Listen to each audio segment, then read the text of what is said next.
The explosion came at 0547 hours.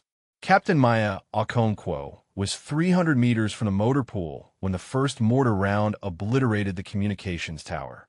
She hit the ground as shrapnel screamed overhead, her coffee spilling across the dust. For most soldiers, the attack would have meant chaos and confusion. For Maya, it meant something worse. She recognized the pattern, the precision, the signature of a man she had hoped never to face again.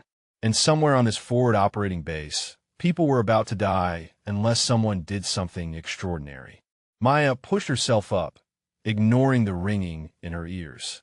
The sky above forward operating base Sentinel was still dark, stars visible between clouds of smoke rising from the tower wreckage.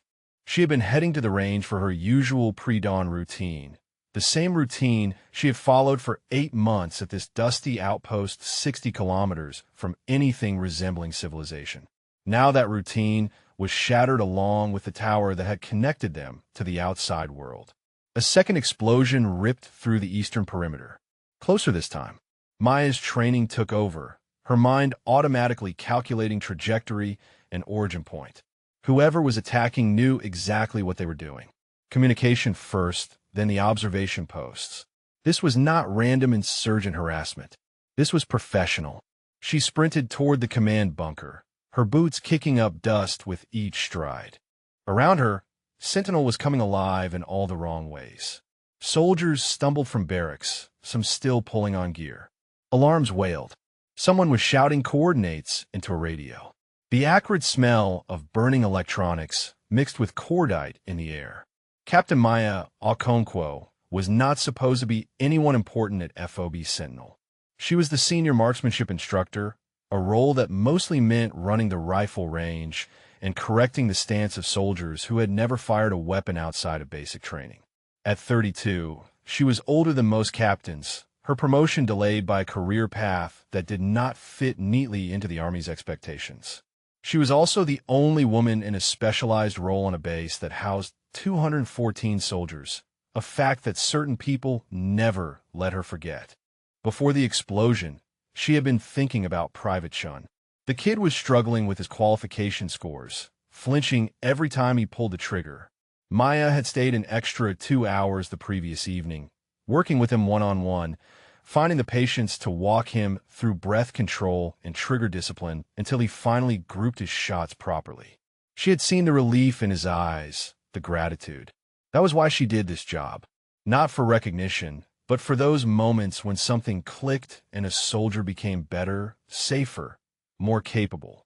The command bunker entrance was ahead, sandbagged and reinforced. Maya was 50 meters away when the third explosion hit. This one was different, bigger. The ground bucked beneath her feet, and she went down hard, her chin scraping concrete. When she looked up, flames were rising from the vehicle depot. Humvees were burning. The attack was escalating faster than response could organize. She made it to the bunker entrance as a figure emerged from the smoke. Lieutenant Colonel Ramirez, the executive officer, his face smudged with soot. He saw Maya, and his expression hardened in a way she knew too well. Ramirez had never hidden his opinion that women did not belong in forward deployed positions, regardless of their qualifications. He had made her first 6 months at Sentinel and exercise, improving herself over and over to someone determined not to see the proof. Captain Okonkwo, Ramirez said, his voice sharp. Get to the bunker with the rest of the support staff. This is a combat situation. Sir, I can help coordinate response, Maya said. I know the range positions and sight lines better than anyone on this base. You know how to teach basic marksmanship. Ramirez cut her off. We have actual combat personnel handling this. Get inside and stay out of the way. He was already moving past her, shouting orders at a sergeant who was trying to organize a fire team. Maya stood at the bunker entrance, frustration burning in her chest alongside the adrenaline. She was a captain in the United States Army. She had qualifications most soldiers would never achieve. And she was being told to hide with the clerks and cooks while others fought. Before we continue, drop a comment and let us know what state you're watching from. Maybe you have witnessed similar acts of courage where you are from. Maya did not go into the bunker. Instead, She moved along the perimeter, staying low, using the cover of supply containers and fortifications. If Ramirez would not let her help coordinate, she could at least gather information. The attack pattern was too sophisticated to be random. Someone was conducting this strike with military precision, and that someone had intelligence about Sentinel's layout.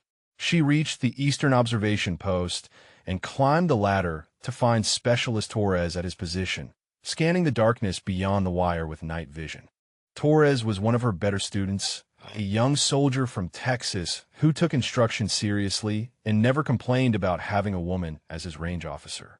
"Captain," Torres said, relief evident in his voice.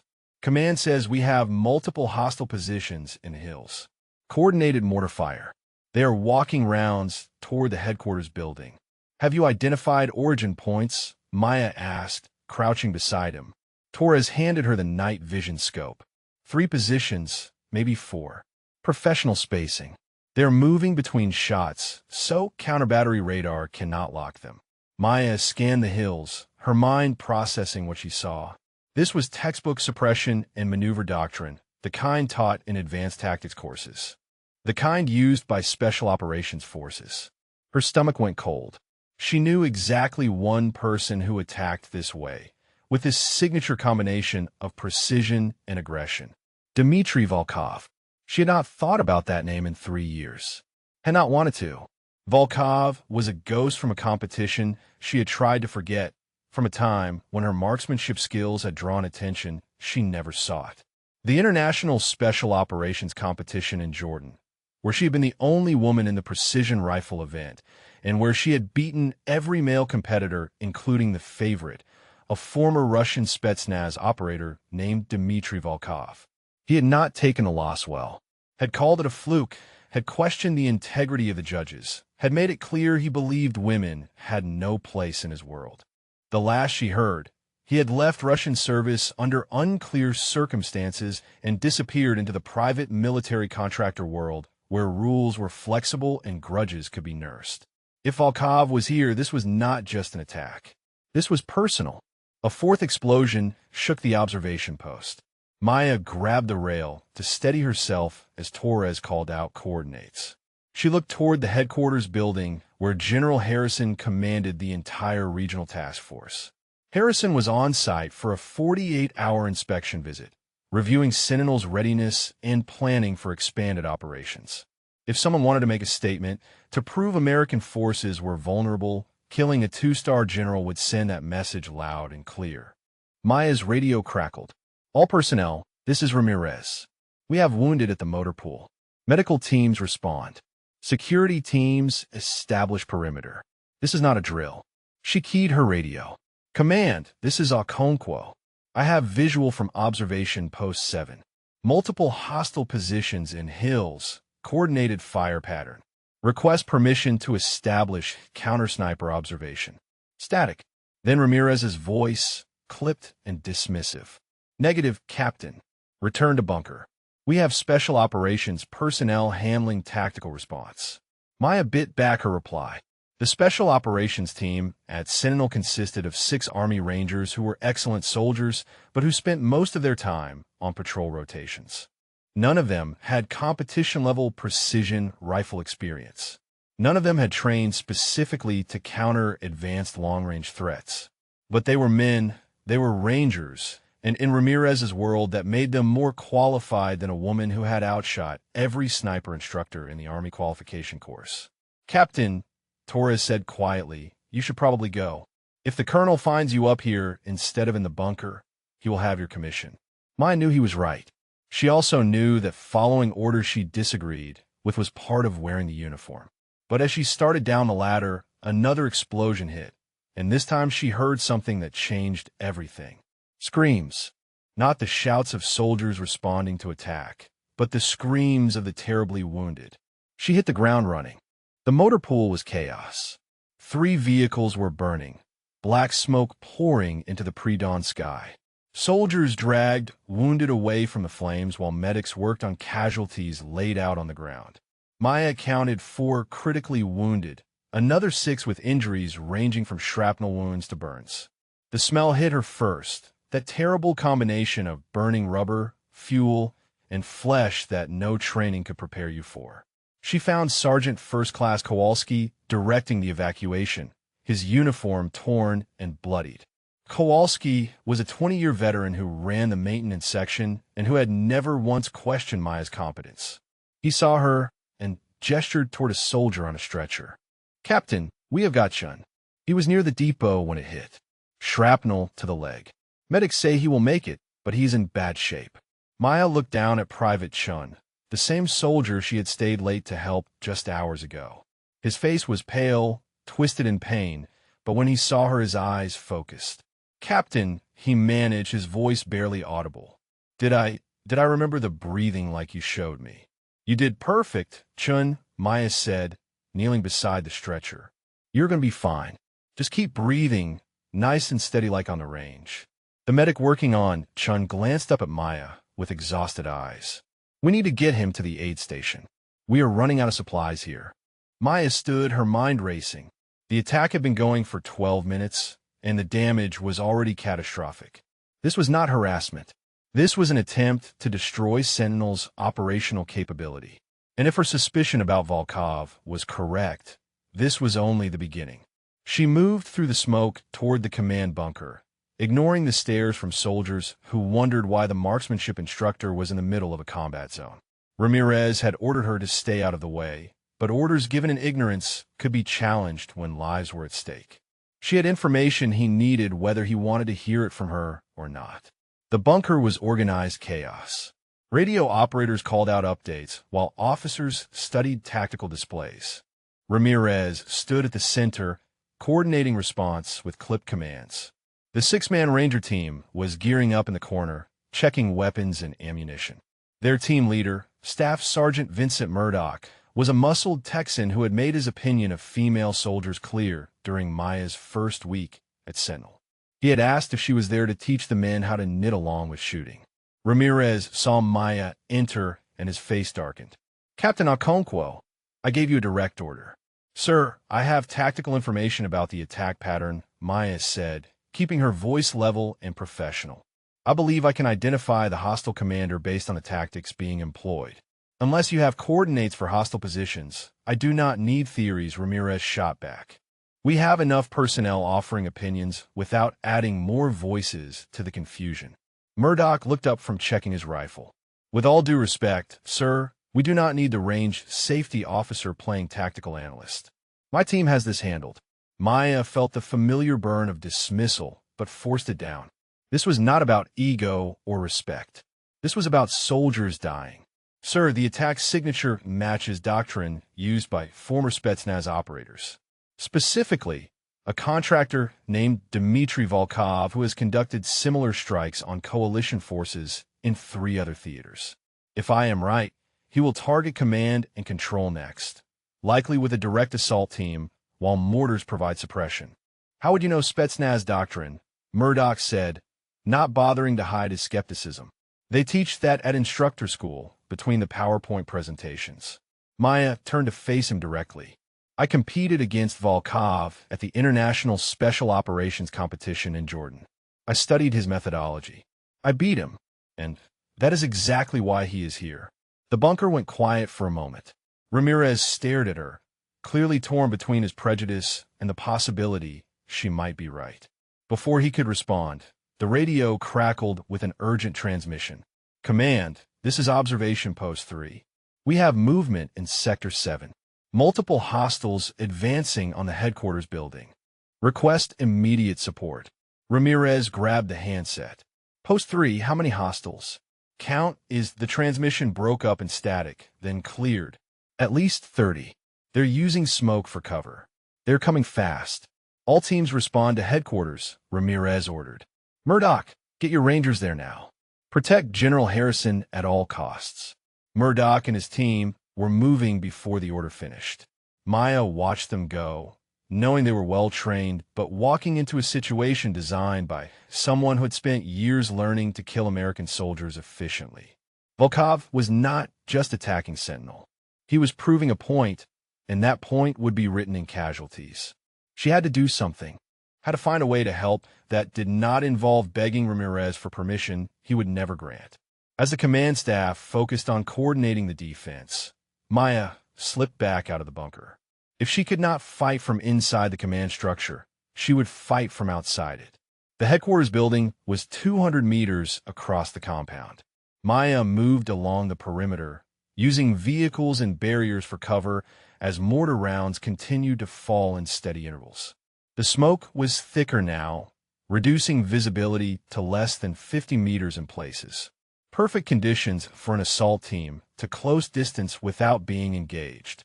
She reached the armory and used her access code to enter.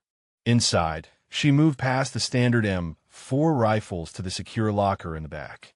Her rifle, the custom M2010 enhanced sniper rifle that she had qualified with, that had earned her a place in the record books that most soldiers never knew existed. She had not touched it in combat conditions since arriving at Sentinel. Had not needed to. Had not been allowed to. Now she pulled it from the case, the familiar weight settling into her hands like an old friend. She grabbed ammunition, a ghillie suit, and her rangefinder. Whatever happened next, she would be ready. Maya exited the armory and headed for the observation tower on the south side of the compound. It had a clear view of the headquarters building and the approaches from the hills.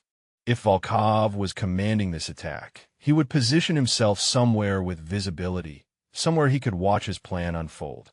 Finding him might give her the one piece of information that could turn this disaster around. She was halfway to the tower when the largest explosion yet shook the entire base. Maya turned to see a massive fireball rising from the headquarters building. Not a mortar round, something bigger, a rocket or vehicle-borne explosive. The building's entire east wall had collapsed, smoke and dust billowing out in a choking cloud. Maya's radio erupted with panicked voices. All units, headquarters is hit. We have structure collapse. General Harrison's position is compromised. Medical teams respond immediately. She started running toward the headquarters, her rifle clutched tight. Through the smoke, she could see soldiers converging on the building, trying to reach whoever was trapped inside. Murdoch's voice came over the radio, strained and urgent. "Command, this is Murdoch. We are pinned down 50 meters from headquarters. Heavy fire from multiple positions. We cannot reach the general. Repeat, we cannot reach the general." Ramirez responded, his voice finally showing cracks in its professional veneer. "Hold position, Murdoch. Air support is inbound in 20 minutes. We will extract Harrison once we have aerial coverage." "Sir," Murdoch replied, "I do not think the general has 20 minutes." Maya reached an overturned vehicle near the headquarters and took cover. She could see the building now, or what remained of it. The east wall was rubble. Flames licked from broken windows. And somewhere in that wreckage was a two-star general who commanded 3,000 soldiers across 4 countries. A man whose death would be considered a major victory for anyone trying to prove American forces were vulnerable.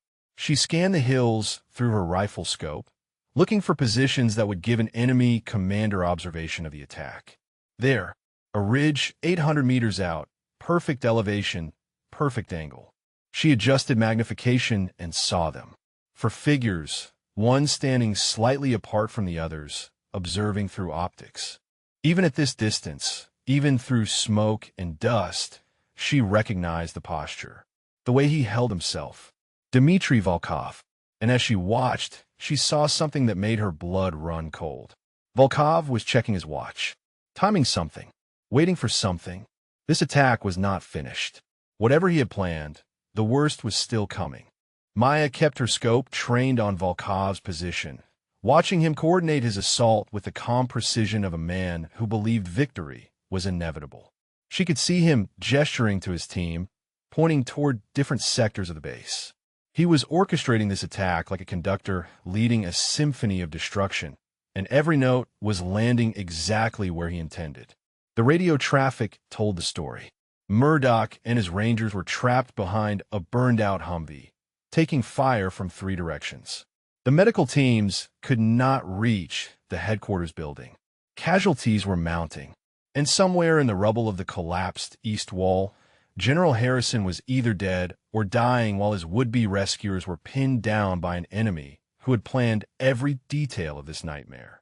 Maya shifted position, moving to get a better angle on the headquarters. Through the smoke and dust, she could see movement in the wreckage. Someone was alive in there. A figure in torn uniform crawled from beneath a fallen beam, dragging themselves toward what looked like clearer space. Even at 200 meters, even through the chaos, Maya recognized the general's distinctive salt and pepper hair. Harrison was alive. For now. She keyed her radio, switching to the command frequency. "Command, this is Okonkwo. I have visual on General Harrison. He is mobile but wounded, approximately 30 meters inside the collapsed structure. He is trying to reach the west exit." Static, then Ramirez's voice, sharp with stress. "Okonkwo, where are you? What is your position?" "South observation point, sir. I have elevation and clear sight lines to both the headquarters and hostile command position in the hills." "You were ordered to the bunker, Captain. Return there immediately."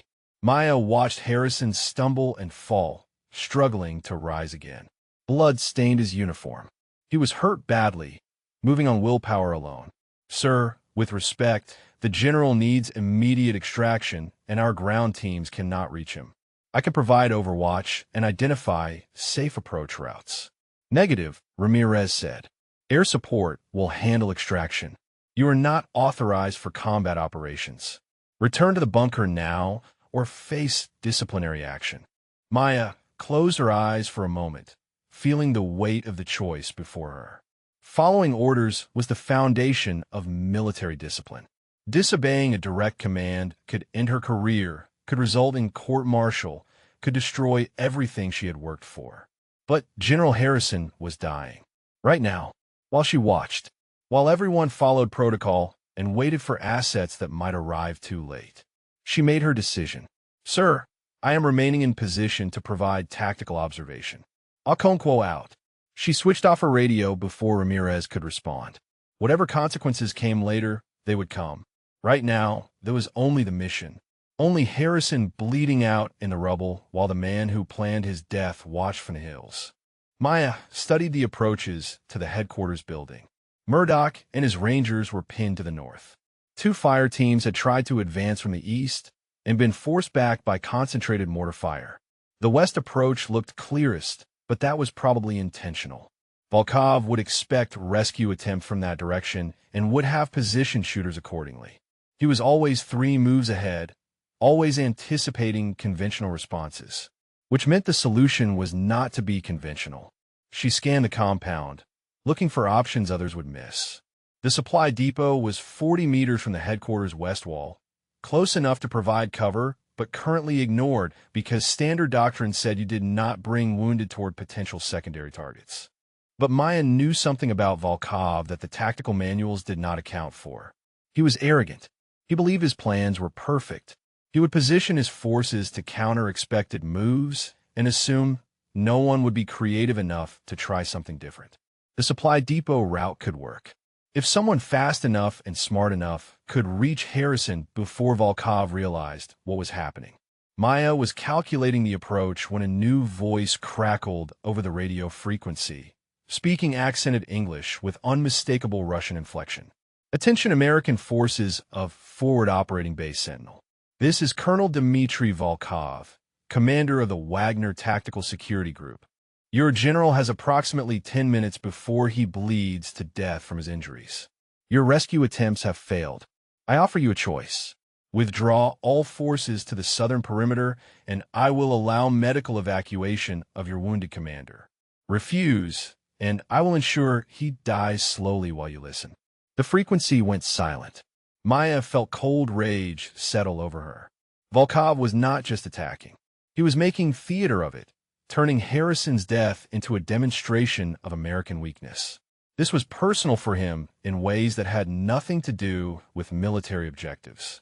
This was about proving that he was superior, that his loss to Maya 3 years ago was a fluke, that women like her were accidents in a world that belonged to men like him. Ramirez's voice returned to the radio, strained but trying to maintain authority. "Hostile commander, This is Lieutenant Colonel Ramirez. We do not negotiate with mercenary forces. Withdraw your personnel immediately or face consequences." Volkov laughed, the sound crackling with static and contempt. "Consequences? You have no air support for 18 more minutes. Your Rangers are pinned. Your command structure is shattered. I have 50 trained operators against your disorganized garrison. The only question is how many of your soldiers die before you accept reality." Maya watched Volkov through her scope. He was enjoying this, standing exposed on the ridge because he believed himself untouchable at 800 meters. Believed no one at Sentinel had the skill to reach him. Believed the chaos he had created guaranteed his safety. He had forgotten about her, or more likely, had never considered her a threat worth remembering. She checked the range again. 812 meters. Moderate crosswind from the east. Elevated position requiring compensation for angle and gravity. A difficult shot under ideal conditions. Nearly impossible in combat with smoke and dust affecting visibility. The kind of shot that separated competition shooters from actual snipers. Maya had made harder shots, had qualified at ranges that most soldiers considered mythical. But she was also realistic about what one rifle could accomplish. Killing Volkov would not stop the attack. His team would continue the assault, might even intensify it in retaliation. And shooting him now would reveal her position, making her a priority target for every hostile on the base. But it might buy time, might disrupt their coordination enough for Murdoch to reach Harrison, might save the general's life even if it cost her own. She was lining up the shot when movement near the headquarters caught her eye. General Harrison had reached the west wall opening but collapsed there, unable to go further. He was clutching his side where blood soaked through his uniform. Maya could see his chest rising and falling in shallow, rapid breaths. The breathing of a man in shock, a man whose body was shutting down from blood loss. 10 minutes, Volkov had said. Looking at Harrison now, Maya thought that estimate was optimistic. The radio crackled again, but this time was not Volkov or Ramirez.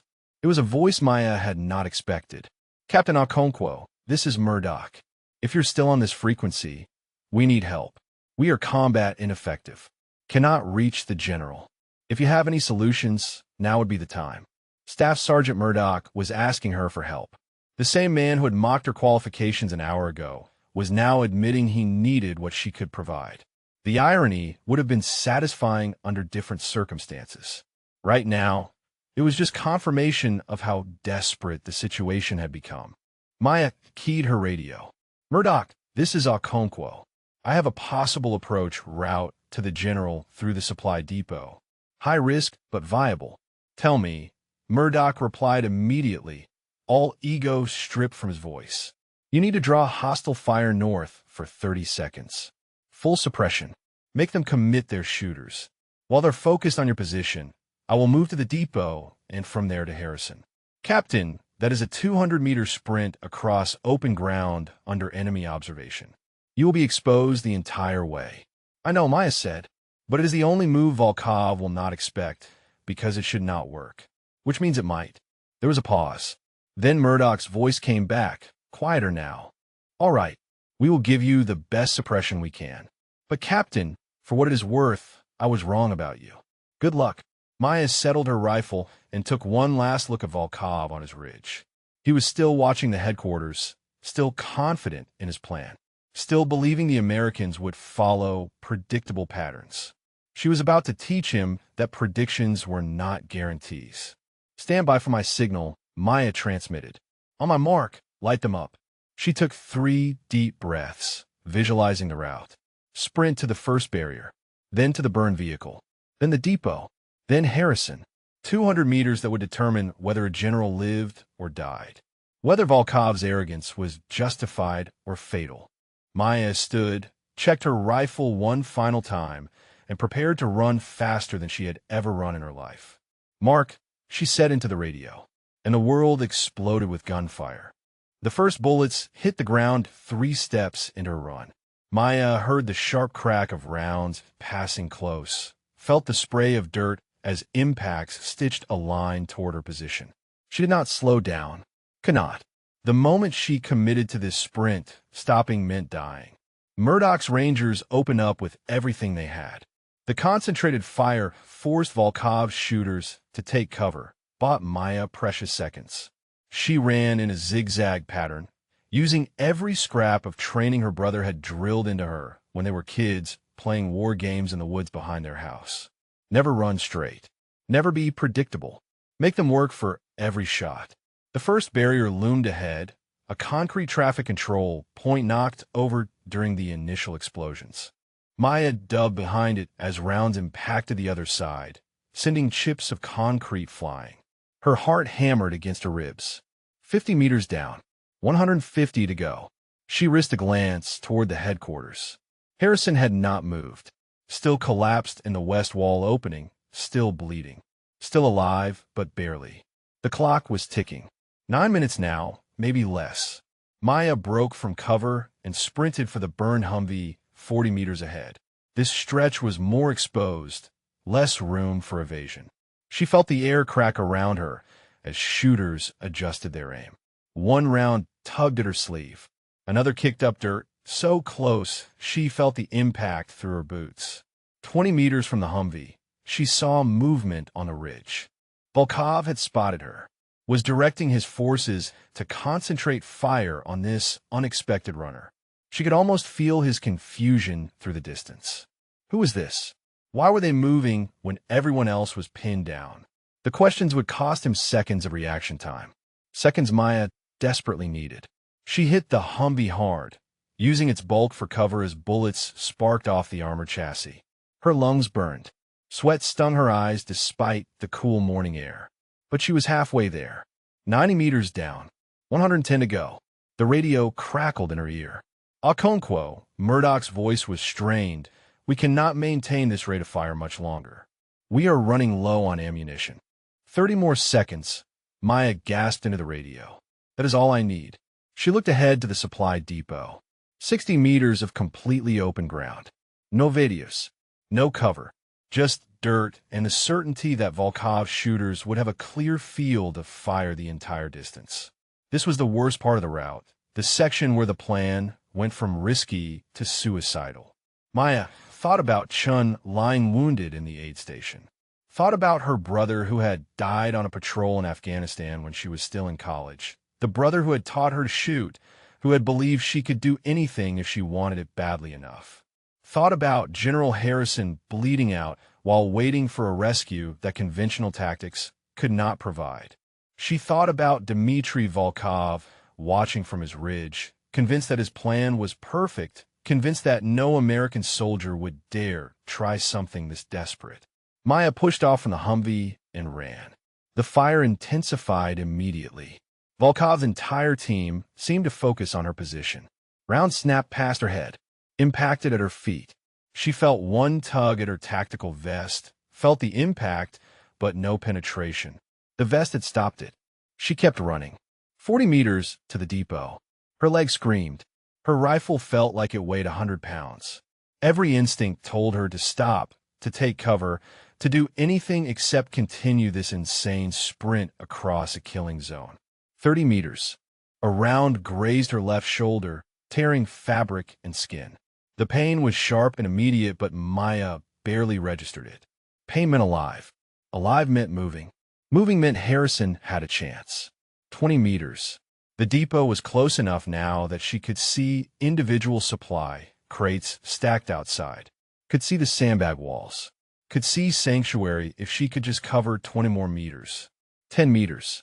The world narrowed to just her breathing and the sound of her boots hitting dirt and the snap of bullets seeking her flesh. Time seemed to stretch and compress simultaneously. Each step took forever and no time at all. 5 meters. She could hear Murdoch shouting coordinates to his team. Could hear someone screaming for a medic. Could hear the steady thump of mortar rounds still falling on other parts of the base. Maya hit the depot wall and collapsed behind it, gasping for air. Her shoulder burned where the round had grazed her. Blood ran down her arm, but the wound was superficial. Painful, but not disabling. She had made it. Somehow, impossibly, She had covered 150 meters across open ground under concentrated fire and survived. But the hardest part was still ahead. She checked her rifle, making sure the optics had not been damaged during the run. Everything looked intact. Good. She was going to need it. From the depot to Harrison's position was another 50 meters, but that distance included entering the collapsed headquarters building. Unstable rubble. Poor visibility. Potential for structural collapse. And all of it under observation from Volkov's ridge. Maya peered around the depot wall toward the headquarters. Harrison was still visible in the west wall opening, but he had slumped further down. His movements were weaker now. The 10-minute deadline was not just Volkov's psychological warfare. It was medical reality. Harrison was dying. She keyed her radio. "Murdoch, I am at the depot. Moving to Harrison now. Keep pressure on hostile positions for another 60 seconds. Copy that, Captain," Murdoch responded. "And Okonkwo, Private Chin wanted me to tell you something." He said, "Remember the breathing. Whatever that means." Maya felt something tighten in her chest. Chin was conscious, was thinking clearly enough to send her encouragement using the same advice she had given him. The kid had remembered her lessons, even while wounded and terrified. That kind of resilience was why she did this job, why she believed in these soldiers, even when others dismissed them. "Tell him I remember," Maya said. "Tell him I will make the shot count." She took 3 deep breaths, centering herself the way she had taught Chun. The way her brother had taught her all those years ago. The way she had practiced 10,000 times on ranges around the world. Breathing was the foundation of everything. Control the breath, control the body, control the shot. Maya moved from the depot toward the headquarters, covering the distance in short rushes between pieces of cover. The Ranger suppression fire was lighter now as ammunition ran low, but it was enough to keep Volkov's shooters cautious. She reached the collapsed west wall and slipped into the wreckage. Inside the building was worse than she had imagined. Ceiling tiles hung at crazy angles. Exposed rebar jutted from broken concrete. The air was thick with dust that coated everything and made breathing difficult. Somewhere in the wreckage, electrical wires sparked intermittently. The smell of smoke and chemical fire suppressant mixed with blood and terror. General Harrison was 10 meters ahead, partially buried under debris. His eyes were closed. For a horrible moment, Maya thought she was too late, that he had died while she was running. Then she saw his chest move, shallow breathing, unconscious but alive. She reached him and knelt, doing a rapid assessment. Shrapnel wound to the abdomen, probably from the initial explosion. Possible internal bleeding, definitely in shock. He needed a trauma surgeon and a hospital, neither of which were available at Forward Operating Base Sentinel. What he had was Maya Okonkwo with a rifle and a deadline. She checked her watch. 7 minutes since Volkov had made his announcement. Harrison had 3 minutes left, maybe 4 if he was lucky. Getting him out of the building would take at least 2 minutes. That left maybe 2 minutes to do what needed to be done. Maya pulled Harrison's tactical vest tighter, using it to apply pressure to his wound. His eyes fluttered open, unfocused and confused. He tried to speak, but only managed a wet cough. "Sir," Maya said quietly, "do not try to talk. I am Captain Okonkwo, marksmanship instructor. I'm getting you out of here." Harrison's eyes focused on her face. Recognition flickered there, along with confusion. A woman. An instructor. Not the Rangers he had expected. Not the conventional rescue. She saw the questions in his eyes, even as consciousness slipped away again. Maya activated her radio. "Murdoch, I have the general. He is critical, but stable enough to move. I need extraction team at West Wall in 60 seconds. "Negative, Captain," Murdoch replied. "We are still pinned down. Cannot reach your position without taking casualties." "Then I will bring him to you," Maya said. She looked at Harrison, unconscious and wounded. Looked at the 50 meters of debris between her position and relative safety. Looked at her watch showing 6 minutes remaining. And realized that getting Harrison out was only half the problem. Volkov was still on that ridge, still coordinating the assault, still convinced his victory was inevitable. As long as he remained in command, the attack would continue. Even if she saved Harrison, dozens more soldiers would die before reinforcements arrived. There was only one way to end this. One shot that would change everything. But to take that shot, she needed a position with clear sight lines to the ridge. Needed time to range and compensate for wind. Needed conditions that seemed impossible given the chaos surrounding her. Maya made her decision. She would get Harrison to safety first. Then she would find a way to do what everyone said was impossible. She would make an 800-meter shot in combat conditions against a target who would be actively trying to kill her. She would prove to Dmitry Volkov that underestimating her had been his final mistake. Maya hooked her arms under Harrison's shoulders and started dragging him toward the west wall opening. Every meter was agony. The general was dead weight, 200 pounds of unconscious officer in tactical gear. Her wounded shoulder screamed with each pull. Debris shifted under her boots, threatening to trip her. Somewhere above, structural supports groaned ominously. She had covered maybe 5 meters when the first round punched through the damaged wall near her head. Volkov's shooters had realized someone was moving inside the headquarters. They were firing blindly into the wreckage, hoping to hit whatever moved. Maya dropped flat, covering Harrison's body with her own as rounds sparked off concrete and rebar around them. The radio crackled. Okonkwo, Murdoch shouted, "We see muzzle flashes targeting your position. Get down and stay down." "I am down," Maya gasped. "But I cannot stay here." Harrison does not have time. She waited for a lull in the incoming fire, then resumed, dragging Harrison toward the opening. 10 meters to go. Her muscles burned. Sweat mixed with blood from her shoulder wound ran down her arm. She thought about her brother again, about the last letter he had sent her before he died. He had written about fear, about how courage was not the absence of fear, but action despite it, about how the only way through hell was straight ahead.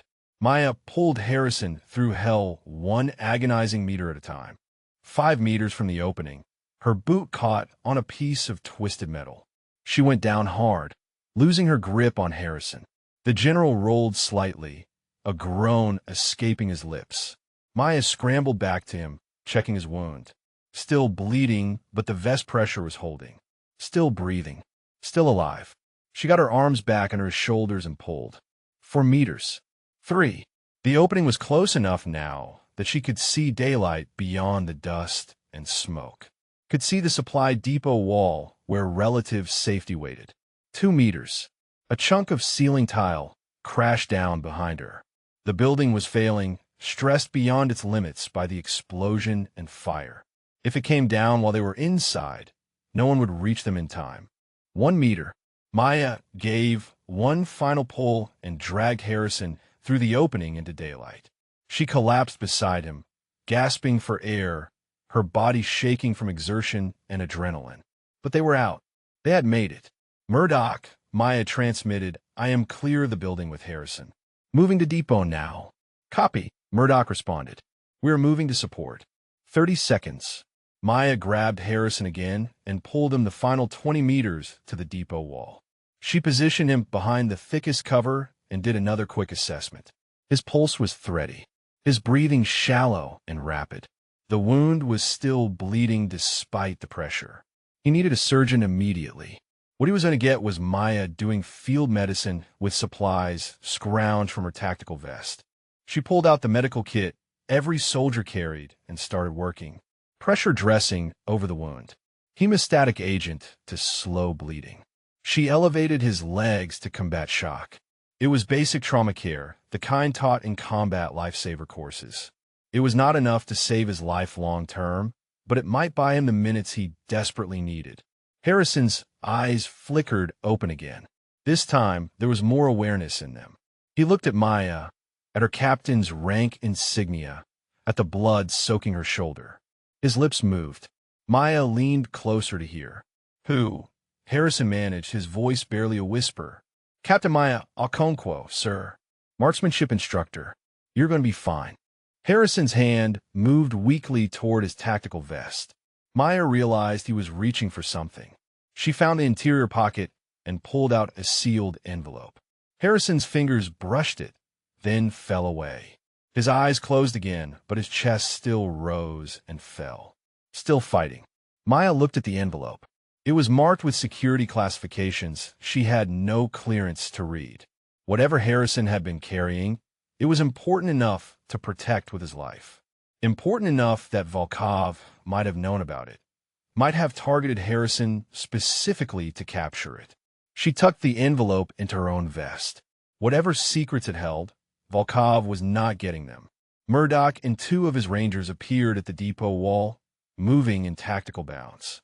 The staff sergeant dropped beside Maya and Harrison, his professional assessment taking in the general's condition immediately.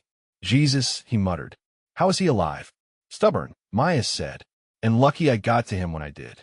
Murdoch looked at her, really looked at her for the first time. At the blood soaking her shoulder. At her hands shaking from exhaustion and adrenaline.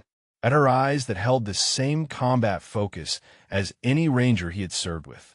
Captain, I owe you an apology does not begin to cover it. Save it for after, Maya said. We need to get Harrison to the aid station, and we need to end this attack. Volkov is still coordinating from that ridge. We cannot reach him, Murdoch said. 800 meters, elevated position, protected by his team. Even if we had a sniper qualified for that shot, the conditions are impossible. Smoke, dust, crosswind, stress fire. I'm qualified for that shot, Maya said quietly. Murdoch stared at her. You're serious. I have made that shot in worse conditions. International competition, Jordan, 3 years ago. Volkov was there. He remembers me. That is why he is here. The staff sergeant processed this information, his tactical mind working through possibilities. If you can take him out, his team loses coordination. They might break off the attack or at least hesitate long enough for our reinforcements to arrive. If I can get to a position with clear sight lines and 30 seconds to range, I could drop him, Maya said. The question is whether you trust me to try. Murdoch looked at Harrison, unconscious and dying. Looked at the burning headquarters building. Looked at his own rangers, exhausted and low on ammunition. Looked back at Maya with something new in his eyes. Respect. What do you need? He asked. Get Harrison to the aid station, Maya said. Then give me suppressing fire toward the ridge. I need Volkov focused on your position while I move to the south tower. From there I will have the angle and elevation I need. The south tower is exposed, one of the rangers said. You will be a clear target. Only if he realizes I am there before I take the shot, Maya replied. And I do not plan on giving him that much time. She checked her watch. 4 minutes since she had pulled Harrison from the wreckage. Volkov's 10-minute deadline was half expired. The general was still alive, but barely. The base was still under assault. Air support was still minutes away. Everything balanced on whether Maya Okonkwo could make an impossible shot under impossible conditions. Just like Jordan. Just like the competition where she had beaten every male shooter, including Dmitry Volkov.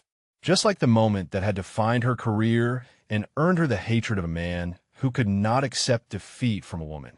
Murdoch organized his rangers to move Harrison. 2 of them grabbed the general and started toward the aid station a sprint, using what cover they could find. Maya watched them go, hoping she had done enough to keep Harrison alive, hoping the medics could finish what she had started. Then she turned her attention to the south tower, 200 meters away, exposed approach.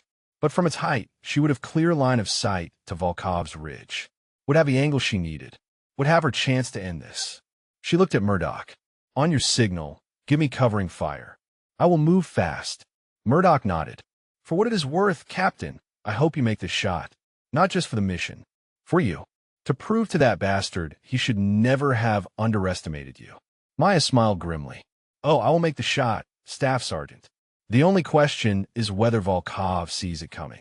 She checked her rifle one final time, chambered around, adjusted her scope for the distance and elevation she would need. Her shoulder throbbed where the bullet had grazed her. Her body ached from the sprint and the exertion of moving Harrison. Her hands still shook slightly from adrenaline, but her breathing was steady. Her mind was clear, and her rifle was ready. Ready, she told Murdoch. The staff sergeant raised his hand, signaling his team, then dropped it. The Rangers opened fire, and Maya ran toward the south tower, toward her destiny, toward the shot that would prove Dmitry Volkov's arrogance was about to cost him everything. Maya reached the base of the South Tower with bullets kicking up dirt at her heels. The structure was a 30-foot metal framework topped with an observation platform, built to give sentries a commanding view of the surrounding terrain. Right now, it represented the difference between a possible shot and an impossible one. She started climbing, her rifle slung across her back. Each rung of the ladder brought her higher and more exposed. Volkov's shooters were trying to track her movement, but the Rangers' suppressing fire kept them from taking careful aim. Still, rounds sparked off the metal framework around her. One passed, so close she felt the heat. Halfway up, Maya's wounded shoulder screamed in protest. The exertion of the climb, combined with the earlier grazed wound, made her left arm nearly useless. She climbed one-handed, her right arm doing all the work while her left hung mostly limp. Sweat poured down her face. Her vision blurred at the edges. She thought about stopping, about admitting this was too much, that she was hurt and exhausted and had already done more than anyone could expect. That saving Harrison was enough. That someone else could take this shot. Then she thought about Volkov on his ridge, watching American soldiers die, believing his plan was perfect, believing he had won, believing the woman who beat him in Jordan was irrelevant, just an instructor safely tucked away from real combat. Maya climbed faster. She reached the observation platform and pulled herself over the edge, collapsing onto the metal grating. Her entire body shook. Her shoulder was bleeding again, fresh blood soaking through the makeshift bandage. She gave herself 5 seconds to recover, 5 seconds to breathe, 5 seconds to remember why she was here. Then she moved to the western edge of the platform and set up her rifle. The view was perfect, clear sight lines across the compound to the hills beyond. She could see Volkov's position on the ridge 800 meters away, could see him standing with his command team, directing fire through hand signals and radio commands. Could see the arrogance in his posture even at this distance. Maya settled into shooting position, her body remembering 10,000 hours of training. Left hand supporting the rifle despite the pain. Right hand on the grip, cheek to the stock, eye to the scope. She controlled her breathing, slowing her racing heart through pure discipline. Through the scope, Volkov came into sharp focus. He was older than when she had last seen him in Jordan. 3 years of mercenary work had added lines to his face and gray to his beard. But the expression was the same. That absolute certainty that he was superior, that he deserved victory, that anyone who beat him had cheated somehow because his defeat was impossible. Maya arranged the distance. 812 meters. Wind from the east at approximately 8 miles per hour. Upward angle of 15 degrees requiring compensation. Temperature and humidity affecting ballistic trajectory. A dozen variables that could turn a perfect shot into a miss. She had made this exact shot before. Jordan, the final round of competition. Volkov had been in the lead until the last target. Maya had been behind by 2 points. One perfect shot would tie them. An exceptional shot would win. She had made an exceptional shot. Volkov had accused her of cheating, had demanded the judges review her rifle for illegal modifications, had claimed environmental interference, had done everything except accept that a woman from a community college ROTC program could outshoot a former Spetsnaz operator with a decade of combat experience. The judges had found nothing wrong. Maya's shot had been legitimate, perfect, a demonstration of skill that earned her quiet recognition in military marksmanship circles and put her on a path to instructor positions at bases around the world.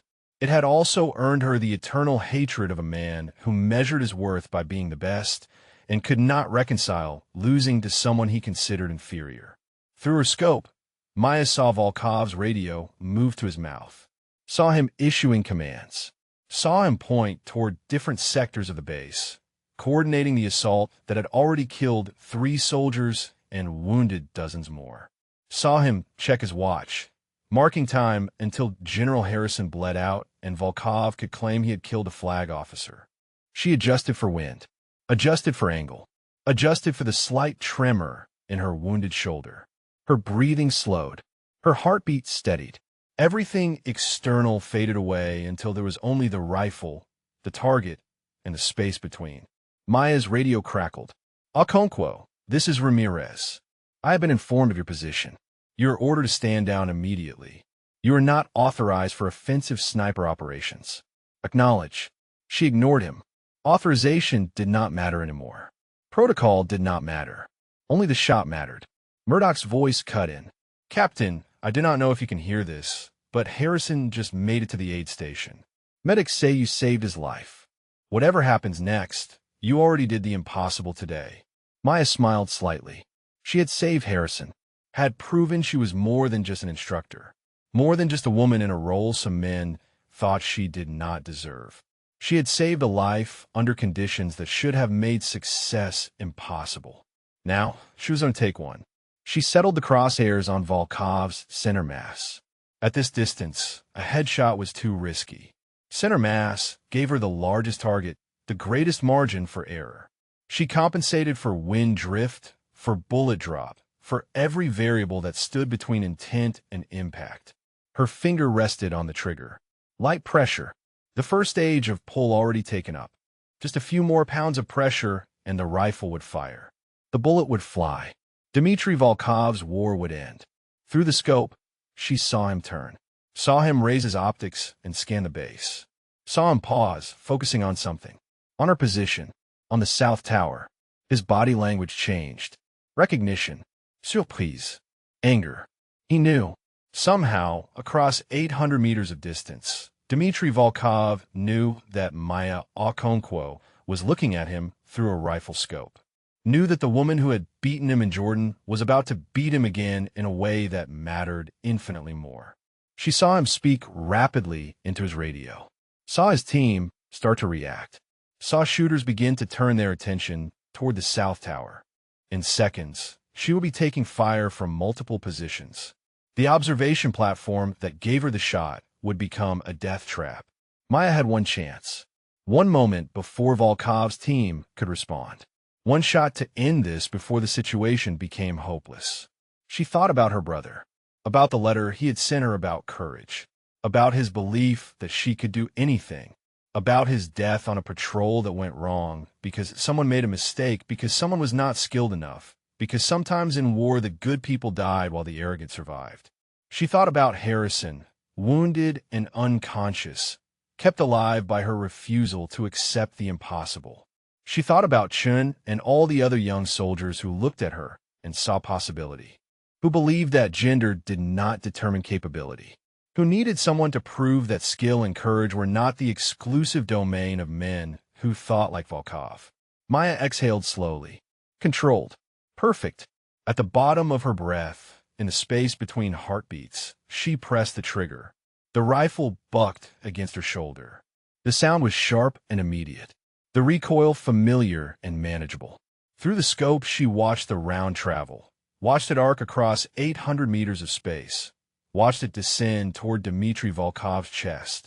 Time seemed to stretch. The bullet hung in the air impossibly long. Maya could see every detail, could see Volkov's eyes widen behind his optics as he realized what was happening, could see the moment when arrogance turned to understanding. The round impacted.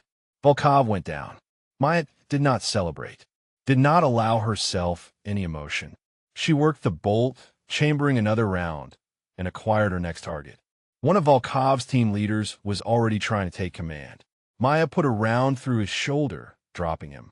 Another mercenary raised his radio. Maya's bullet shattered it in his hand. 3 shots in 8 seconds. 3 targets down. The kind of precision shooting that separated competition marksmen from combat snipers. Volkov's team broke. Without their commander, without clear leadership, facing a sniper who could hit them from positions they thought were safe, they scattered. Some retreated into the hills. Others dropped their weapons and raised their hands. The coordinated assault dissolved into chaos and surrender. Maya kept her rifle trained on the ridge, watching for threats.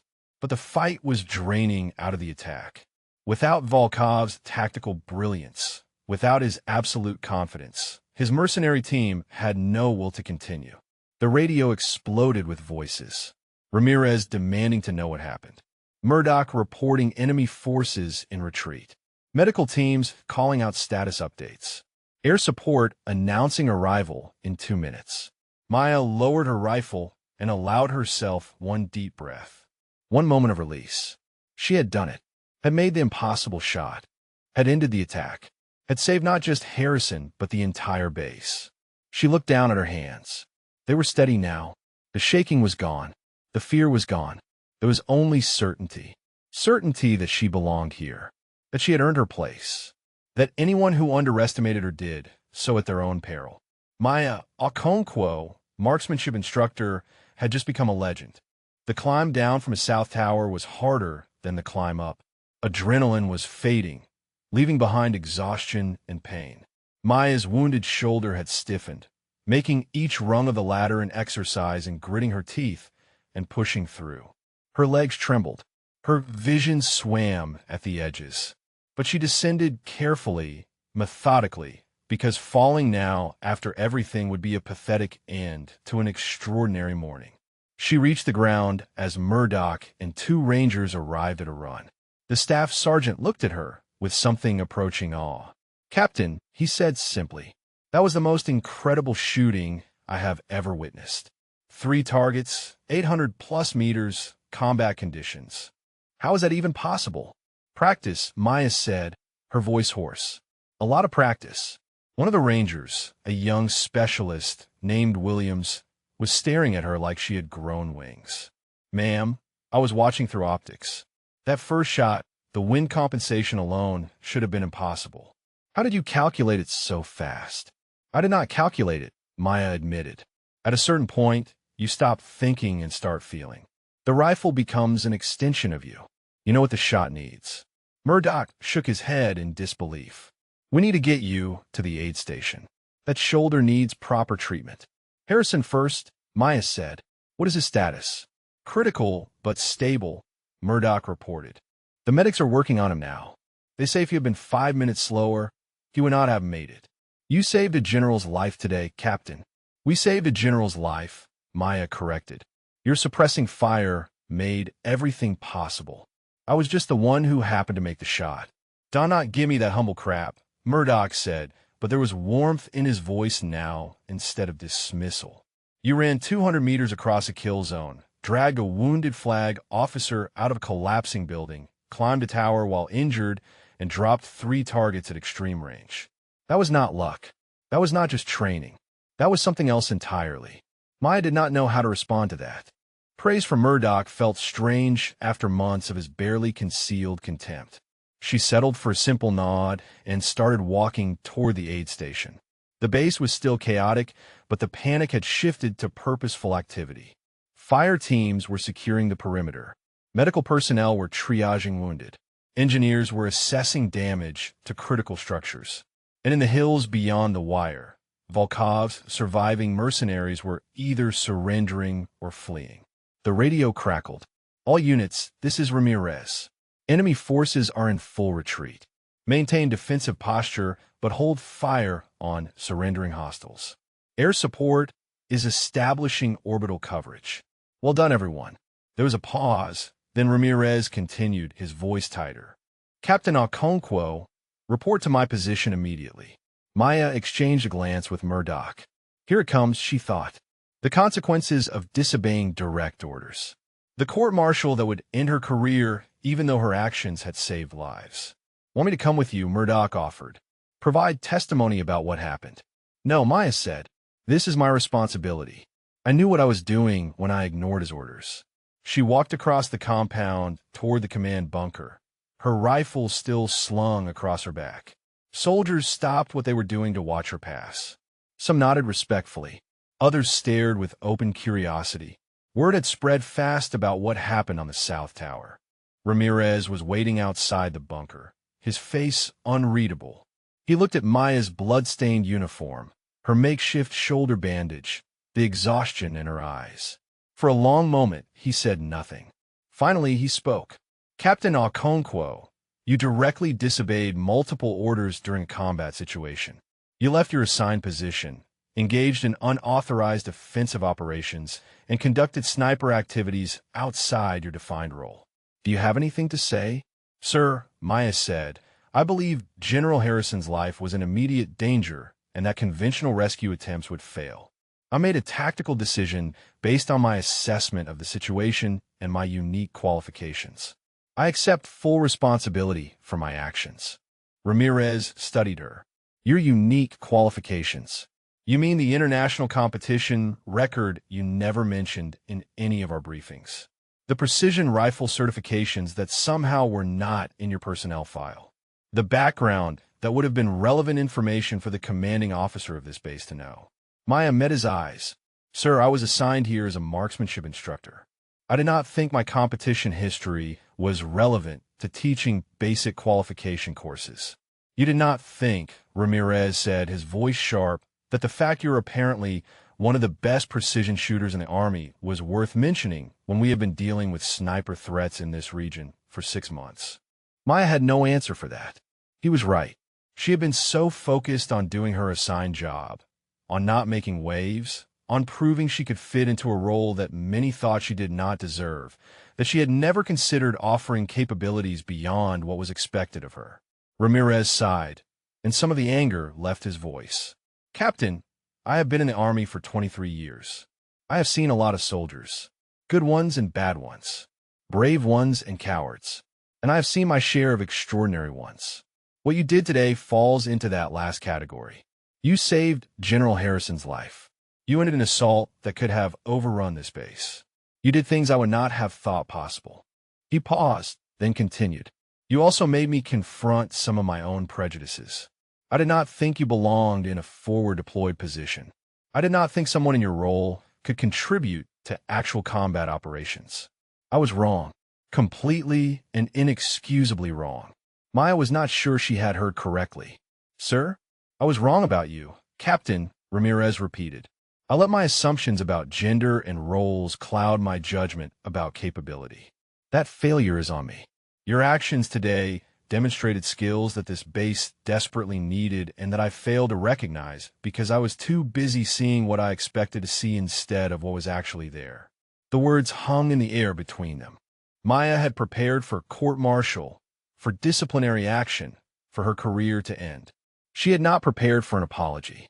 That said, Ramirez continued, his voice returning to its command tone, you still disobeyed direct orders. That cannot be ignored regardless of outcome. There will be an after-action review. There will be questions from higher command. Your actions today will be examined in detail. Maya nodded. I understand, sir. What you should also understand, Ramirez said, is that I will be recommending you for the Silver Star. General Harrison is alive because you refused to accept that his rescue was impossible. This base is secure because you had the skill and courage to take a shot that no one else could make. Those facts matter more than my wounded pride or my poor judgment. Maya felt something loosen in her chest. Thank you, sir. Now, get to the aid station and have that shoulder treated, Ramirez ordered. That is not a suggestion, Captain. That is a direct order. And this time, I expect you to follow it. Yes, sir, Maya said. She turned to leave, but Ramirez called after her. Captain, one more thing.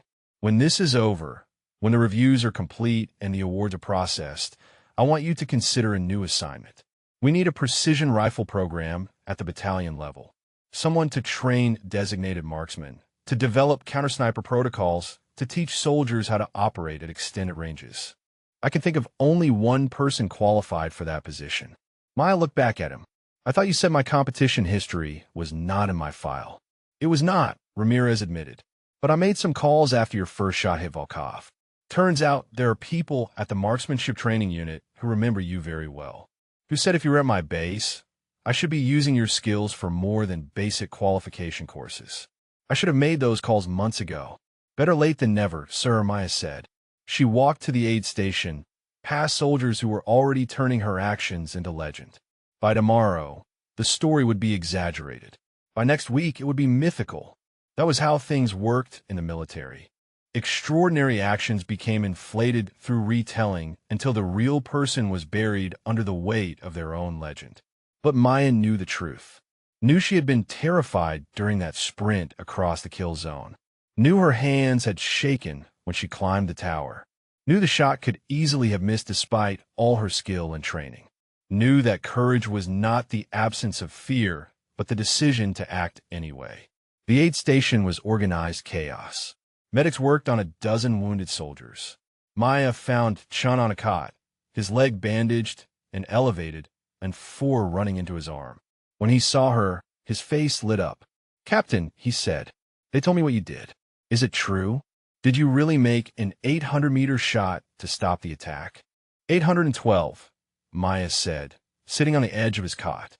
"And yes, I made the shot. I knew you would," Chun said with absolute confidence. "Anyone who can teach me to shoot like you did can do anything." Maya smiled despite her exhaustion. "How is the leg?" "Hurts like hell," Chun admitted, "but the doc says I will keep it. Should be back on duty in a few months. And Captain, when I want to learn advanced marksmanship. I want to shoot like you do." "Then you better practice your breathing," Maya said, "because that is where it all starts." A medic arrived and directed Maya to a treatment area. As they cleaned and sutured her shoulder wound, she thought about what came next. The reviews and questions. The probable award. The new assignment Ramirez had mentioned. A future where her capabilities would be recognized and utilized instead of dismissed and ignored. But mostly she thought about the soldiers she would train.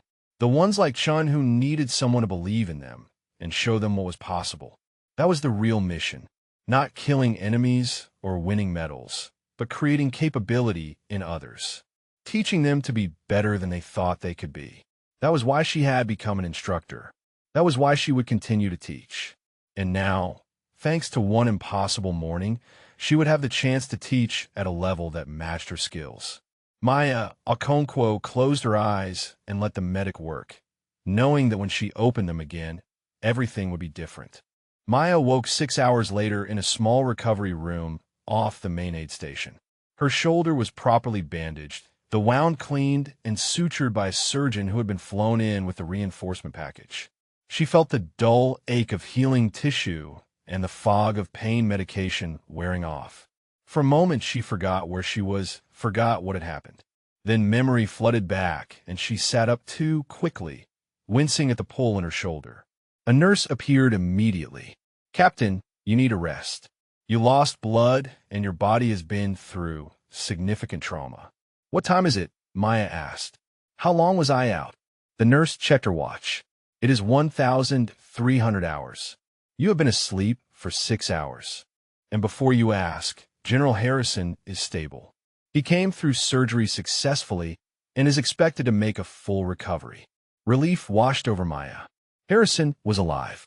All of it, the desperate sprint, the climb, the shot, had been worth it. "Can I see him?" The nurse hesitated. "He is in intensive care. Only essential personnel are being allowed access. But he left instructions that, if you woke up, you would be informed he wanted to speak with you as soon as you were clear by medical." Maya swung her legs off the bed. "I am cleared. Captain, you were shot, ran half a kilometer under fire, and engaged in extreme physical exertion while wounded. You need at least another 12 hours of rest." "I have had 6 hours," Maya said, standing carefully. "That will have to be enough." The nurse recognized the futility of arguing with someone who had already proven they did not accept limitations. "Fine, but if you collapse, I am putting it in your file that you were advised against this." Maya dressed in a fresh uniform that someone had left for her. Her own was a loss, blood-stained and torn beyond repair. She wondered if someone would try to preserve it, turn it into a relic of the day.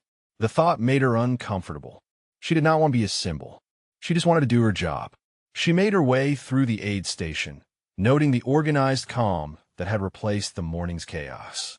Wounded soldiers were being stabilized for transport. Damage assessment teams were cataloging losses. The base was functioning again, transformed from a combat zone back into an operational outpost. General Harrison's room was guarded by 2 military police officers who came to attention when they saw her. "Captain Okonkwo," one of them said, "the general is expecting you. Go right in." Maya entered to find Harrison propped up in bed, pale but conscious. An array of monitors tracked his vitals, for lines ran to both arms. But his eyes were clear and focused when he saw her. He attempted a salute that turned into a wince of pain. "At ease, General," Maya said quickly. You should not be moving like that. Harrison lowered his hand with a rueful smile. Probably not. But protocol is protocol, Captain, even when you're full of more stitches than a baseball. Please sit. Maya took the chair beside his bed. How are you feeling, sir? Like I got hit with a rocket-propelled grenade, Harrison said, which, according to the after-action reports, is more or less accurate. The doctors tell me I have you to thank for still being alive to feel this terrible. I did what was necessary, sir. Harrison studied her with the intensity of a man who had commanded thousands of soldiers and learned to read people with precision. Captain, I was conscious for parts of what happened. I remember you dragging me through that wreckage. Remember you working on my wounds with hands that were shaking from exhaustion. Remember thinking that this captain with the blood-stained uniform was the most unlikely angel of mercy I had ever seen. Just doing my job, sir, Maya said quietly. Your job is marksmanship instruction, Harrison said. Your job is not conducting solo rescue operations under enemy fire. Your job is not making impossible shots that end coordinated assaults. What you did today went so far beyond your job description that I do not think we have adequate vocabulary for it. He reached for a folder on the bedside table, winced again, and gestured for Maya to hand it to him. She did, and he opened it carefully. I have been reading your file. The complete one, not the abbreviated version that gets sent to forward operating bases. Did you know you hold 3 Army marksmanship records that are still classified because the brass does not want potential enemies knowing our actual capability levels? No, sir, Maya admitted. My records were never discussed with me after the classifications were applied. You competed internationally and consistently outshot special operations personnel from 6 different countries, Harrison continued. You qualified expert on 14 different weapon systems. You have instructor certifications that usually require 10 years of experience, and you earn them in 5. Captain, you're not just good at your job. You are exceptional in ways that the Army has apparently been too stupid to properly utilize. Maya did not know what to say to that. She had always known she was skilled, had worked hard to be skilled, but hearing it acknowledged by a 2-star general felt surreal. Harrison closed the folder. I'm going to be blunt, Captain. The Army wastes talent. We put extraordinary people in ordinary roles because we are more comfortable with standardization than excellence. We promote based on time and grade instead of capability. We let prejudice, both conscious and unconscious, determine who gets opportunities and who gets overlooked. What happened to you is a perfect example of systemic failure. Sir, I do not, Maya started, but Harrison raised a hand to stop her. Let me finish. You were assigned to Forward Operating Base Sentinel as a basic marksmanship instructor because someone looked at your record and saw a woman, saw an instructor, and made assumptions about what you could contribute. They did not see your actual qualifications. Did not consider that maybe, just maybe, you should be doing something more challenging than teaching privates how to hit targets at 300 meters. That is changing now, Maya said. Lieutenant Colonel Ramirez mentioned a new program. Ramirez is proposing a battalion-level precision rifle program, Harrison confirmed. It is a good start, but I'm thinking bigger, Captain. The Army needs a Special Operations Marksmanship Task Force, elite instructors who can train our best shooters, who could develop new techniques and doctrine, who can deploy to active theaters and provide tactical consultation. I want you to lead it. Maya stared at him. Sir, that kind of position, those are usually field-grade officer billings. Major or above. I'm just a captain. Then we promote you, Harrison said simply. You have a capability. You have proven your leadership under the worst possible conditions. And frankly, after you saved my life, I have enough influence to push through whatever paperwork is necessary to make it happen. Sir, I appreciate the confidence, but there are procedures, Maya protested. Procedures that I will navigate, Harrison said firmly. Captain, I am not offering you a favor. I'm offering you a job that matches your abilities. A position where you can do the most good for the most soldiers. Where your skills are not wasted teaching basics, but instead developing excellence. The question is whether you want it. Maya thought about the morning, about the fear and exhaustion, about the impossible choices and desperate actions, about proving herself over and over to people who should have recognized her worth from the beginning, about the weight of being a woman in a system designed by and for men who sometimes forgot that capability was not determined by gender. She thought about Chun and the other soldiers who looked at her and saw possibility, about the young women who enlisted wanting to prove they belonged, about all the talent that got overlooked because it did not fit expected patterns. "Yes, sir," Maya said. "I want it." "Good," Harrison said, satisfaction evident in his voice. "Then consider it done. It will take a few months to set up the organization and get the authorizations in place. But by the time I am recovered from this, you will be Major Okonkwo running the most elite marksmanship program in the United States Army." He paused, then added more quietly, "Captain, you should know something else. That envelope you took from my vest, it contained operational plans for regional force restructuring. If Volkov had captured it, he could have sold that intelligence to groups that would have used it to target our forces across 3 countries. Dozens, maybe hundreds of soldiers would have died. By securing that envelope, by preventing its capture, you saved more lives than just mine." "I did not know what it was, sir," Maya admitted. "I just knew it was important to you." "And that was enough," Harrison said. "You made the right call based on incomplete information under extreme stress. That is the mark of good leadership, Captain. Making hard choices with limited data and living with the consequences." He settled back against his pillows, exhaustion showing in his face. "The doctors tell me I need a rest, that I am lucky to be alive and should not push my recovery. They're probably right. But before you go, I want to say something." "Yes, sir?" "What you did today will be studied in military academies," Harrison said. "It will become a case study in individual initiative, unconventional problem solving, and combat effectiveness. Young officers will analyze your decisions. We'll debate whether you made the right calls. We'll discuss the ethics of disobeying orders in crisis situations. Your actions will influence doctrine for years to come." Maya felt uncomfortable with that idea. "Sir, I just did what needed to be done." "I know," Harrison said with a slight smile. "And that is exactly why you are the right person for the job I am offering you.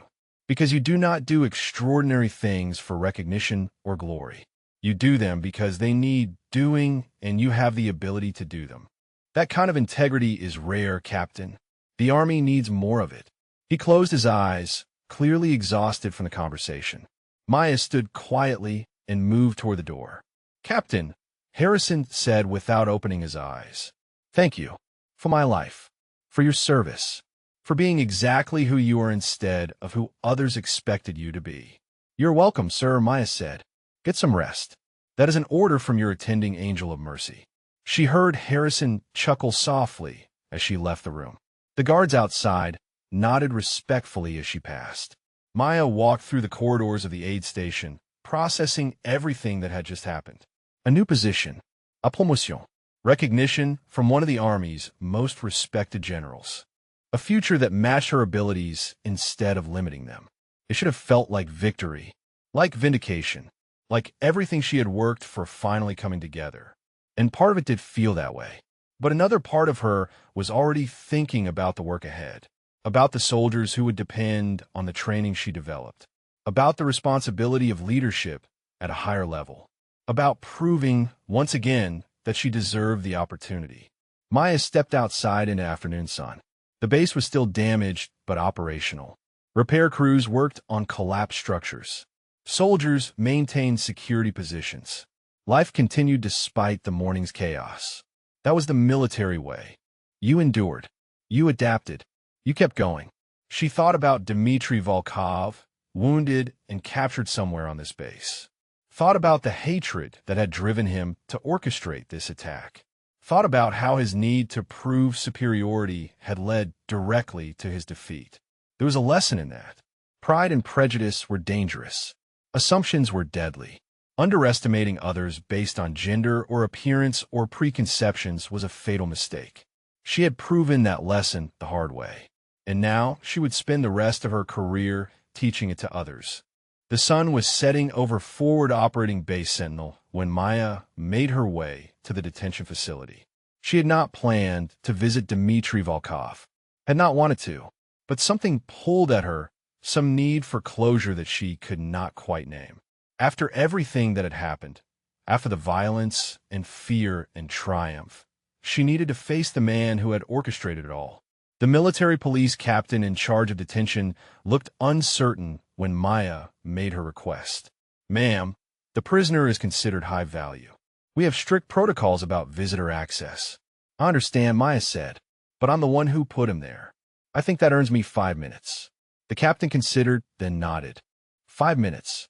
We will be watching. And Captain, he's been asking to see you. Specifically you. So be prepared for whatever game he is playing." Maya was escorted through security checkpoints to a small interrogation room.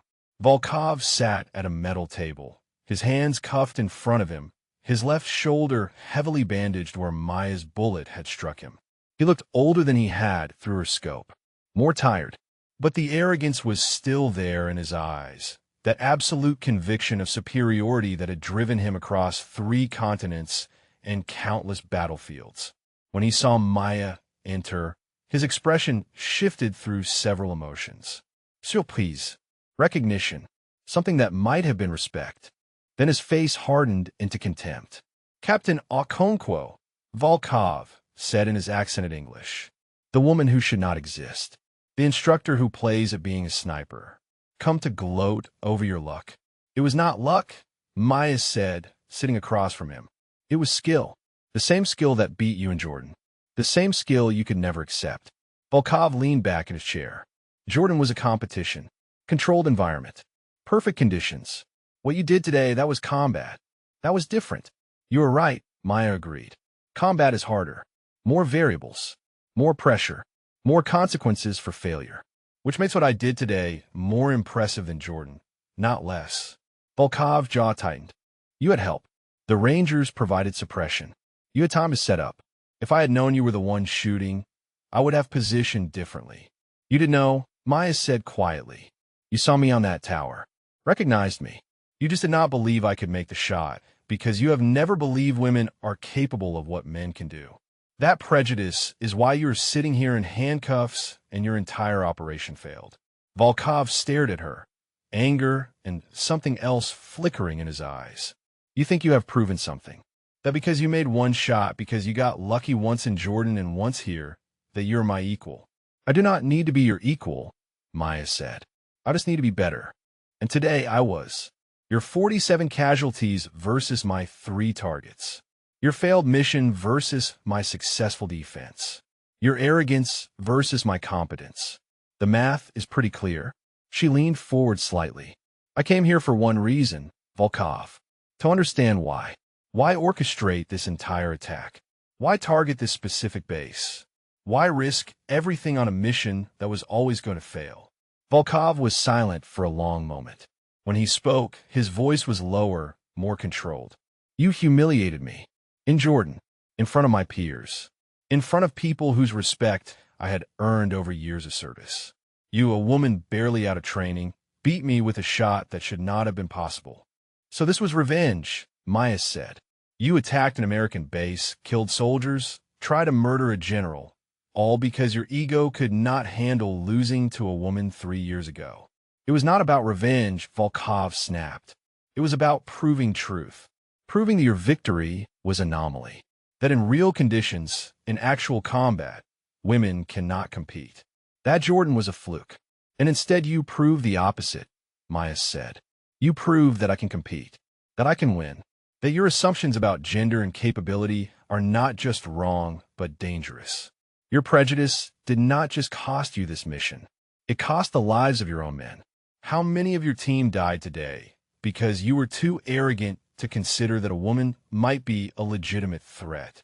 Volkov said nothing, but Maya could see the truth landing, could see him confronting, perhaps for the first time, the consequences of his worldview. "Let me tell you something about Jordan," Maya continued. "That shot that beat you, the one you called impossible, I practiced it 10,000 times.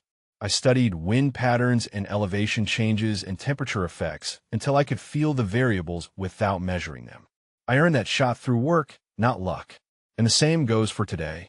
"You think work matters," Volkov said bitterly. You think effort and dedication are enough. But there are limits. Physical limits. Biological limits. Things that no amount of practice can overcome. You are right, Maya agreed. There are limits. But those limits are individual, not gendered. Some women are stronger than some men. Some men are faster than some women. Capability exists on a spectrum, and reducing it to simple categories is intellectually lazy. You lost to me because I was better, not because I was lucky. And you will spend the rest of your life in a cell because you could not accept that simple fact. She stood, preparing to leave. Volkov called after her. Captain, wait. Maya paused at the door. That shot you made, Volkov said, his voice different now. Quieter. 812 meters. Crosswind. Elevated position. Combat stress. I have made maybe 3 shots like that in my entire career. How many have you made? Enough that I stopped counting, Maya said.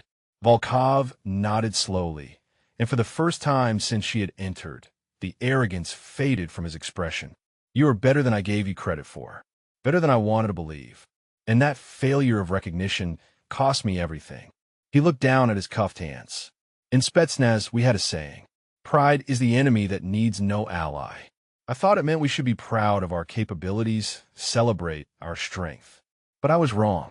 Pride is the enemy. Full stop. And I let it destroy me. Maya studied him. This man who had tried to kill her and her fellow soldiers, who had orchestrated death and chaos out of wounded ego. She wanted to hate him purely, wanted him to be a simple villain. But the truth was more complicated. Volkov was a cautionary tale, a demonstration of how talent and skill could be corrupted by prejudice and pride until they became weapons turned against themselves. What will happen to me? Volkov asked. Prison, Maya said. Military tribunal, then transfer to federal custody. Probably multiple life sentences for the soldiers you killed and the attacks you coordinated. You will die in a cell, forgotten by the people you tried to impress. Better than dying on a ridge in nowhere, shot by a woman I underestimated, Volkov said with dark humor. Maybe, Maya said, but not by much. She turned to leave again, but this time Volkov spoke without calling her back. Captain, for what it is worth, you earned your victory, both in Jordan and here. I was wrong to diminish it, wrong to let my pride blind me to your capability. That is my failure, not yours. Maya looked back at him one last time. Thank you for that. It does not change what you did, does not excuse the lives lost, but acknowledgement matters. She left the interrogation room and walked through the detention facility back into the evening air. The conversation had been harder than she expected, not because Volkov had been hostile, though he had been that, but because in his final words she had heard something genuine. Recognition, admission of error, the kind of acknowledgement she had wanted from him for 3 years but never expected to receive. It changed nothing practically. Volkov would face justice. The soldiers he had killed were still dead. The damage to Sentinel was still real. But emotionally, it provided a kind of closure. Proof that she had not just defeated him physically, but had forced him to confront the prejudice that defined him. Maya walked toward the dining facility where Murdoch had invited her to join his ranger team for dinner. The staff sergeant had been insistent, saying his men wanted to thank her properly. She suspected it was more than thanks. It was the military's way of acknowledging that she was one of them now, that the barriers of gender and assumption had been broken by action and skill. The dining facility was crowded with soldiers. When Maya entered, conversation stopped. Then someone started clapping. Others joined. Within seconds, the entire room was applauding. Maya felt her face flush with embarrassment and pride. She nodded acknowledgement and made her way to where Murdoch and his team waited. The rangers stood when she approached, a gesture of respect that felt both earned and overwhelming. Murdoch pulled out a chair for her. Captain, we saved you the good mystery meat.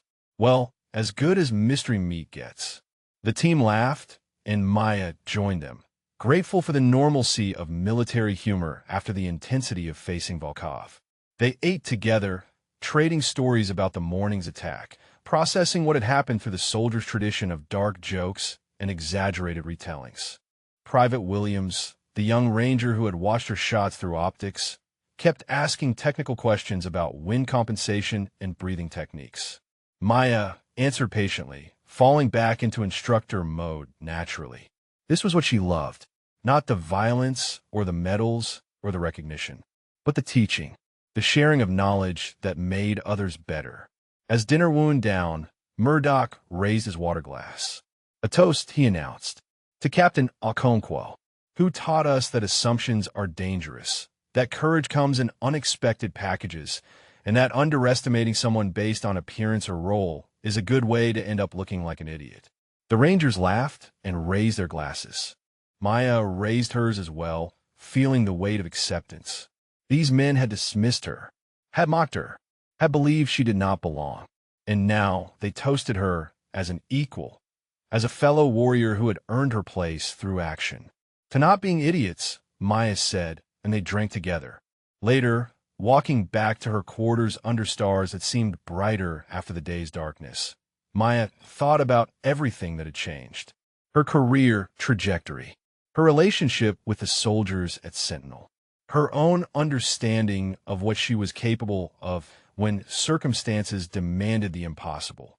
But mostly she thought about the morning, about the 10 minutes when General Harrison had 10 minutes to live, about the 800-meter sprint that should have killed her, about the shot at 9:47 that ended an attack and proved that skill transcended every assumption about who could do what.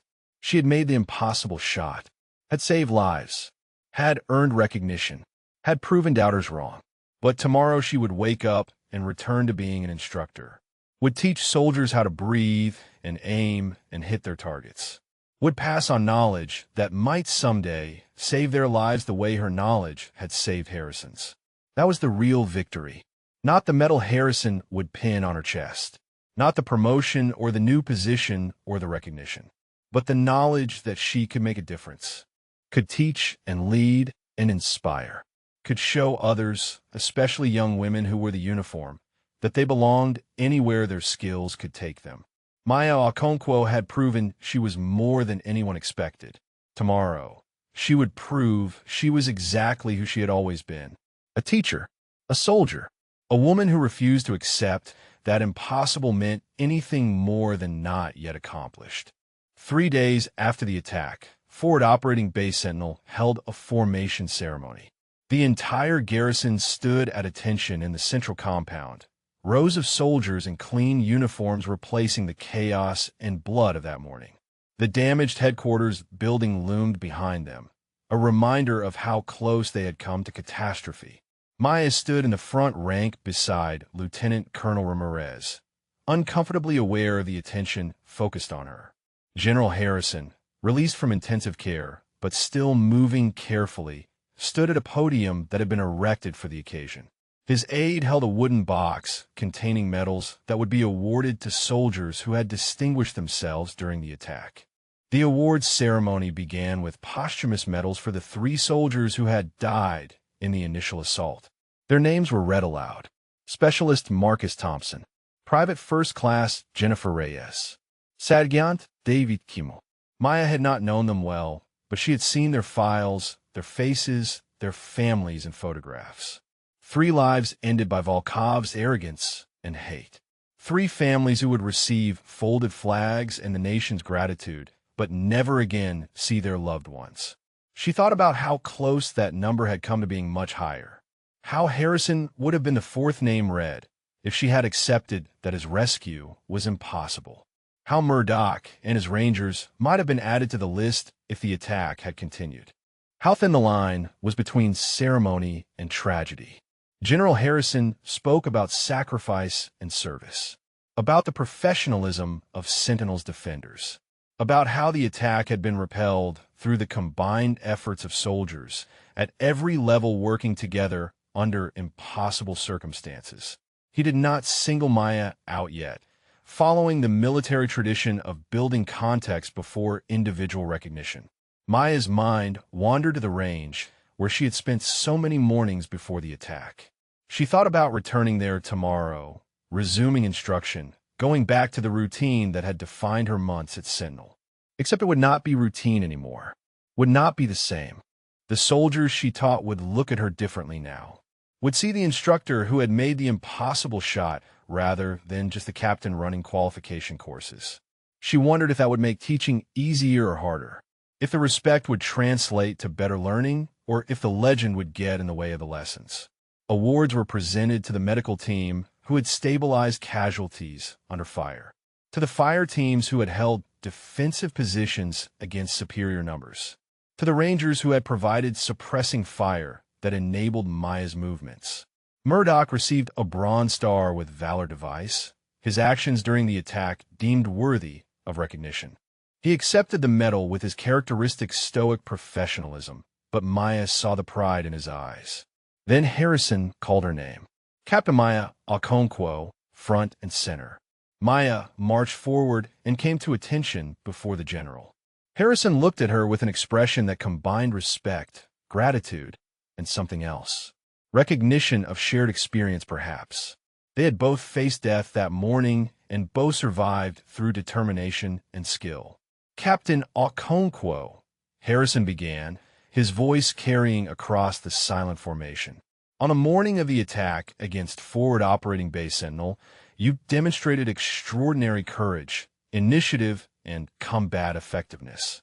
When conventional rescue attempts failed, you conducted a solo operation to extract a wounded flag officer from a collapsed structure under enemy fire. You crossed 200 meters of open terrain while exposed to concentrated hostile weapons fire, sustaining wounds in the process. You provided life-saving medical treatment under combat conditions. And you conducted precision rifle operations at extreme range that resulted in the neutralization of enemy leadership and the termination of the assault on this installation. He paused, letting the formal language settle.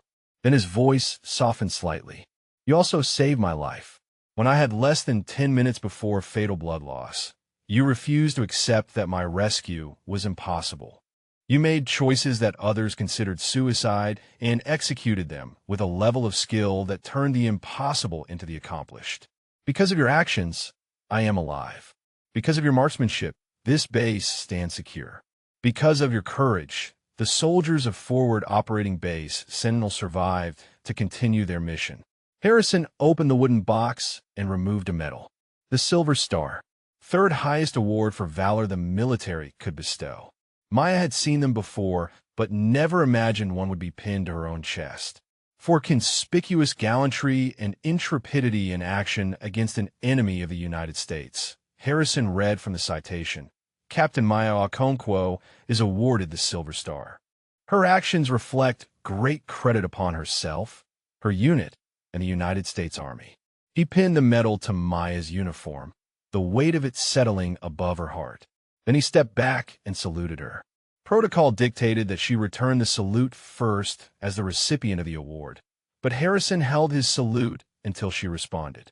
It was a gesture of respect that went beyond regulation, a senior officer acknowledging a junior as a fellow warrior who had earned every bit of recognition being conferred. Maya saluted, her hand crisp and sharp, her eyes stinging with emotion she refused to let become tears. Not here, not in front of the formation. She could cry later if she needed to. Right now, she would accept this honor with the same discipline she brought to everything else. The formation erupted in applause, the formal military courtesy giving way to genuine celebration.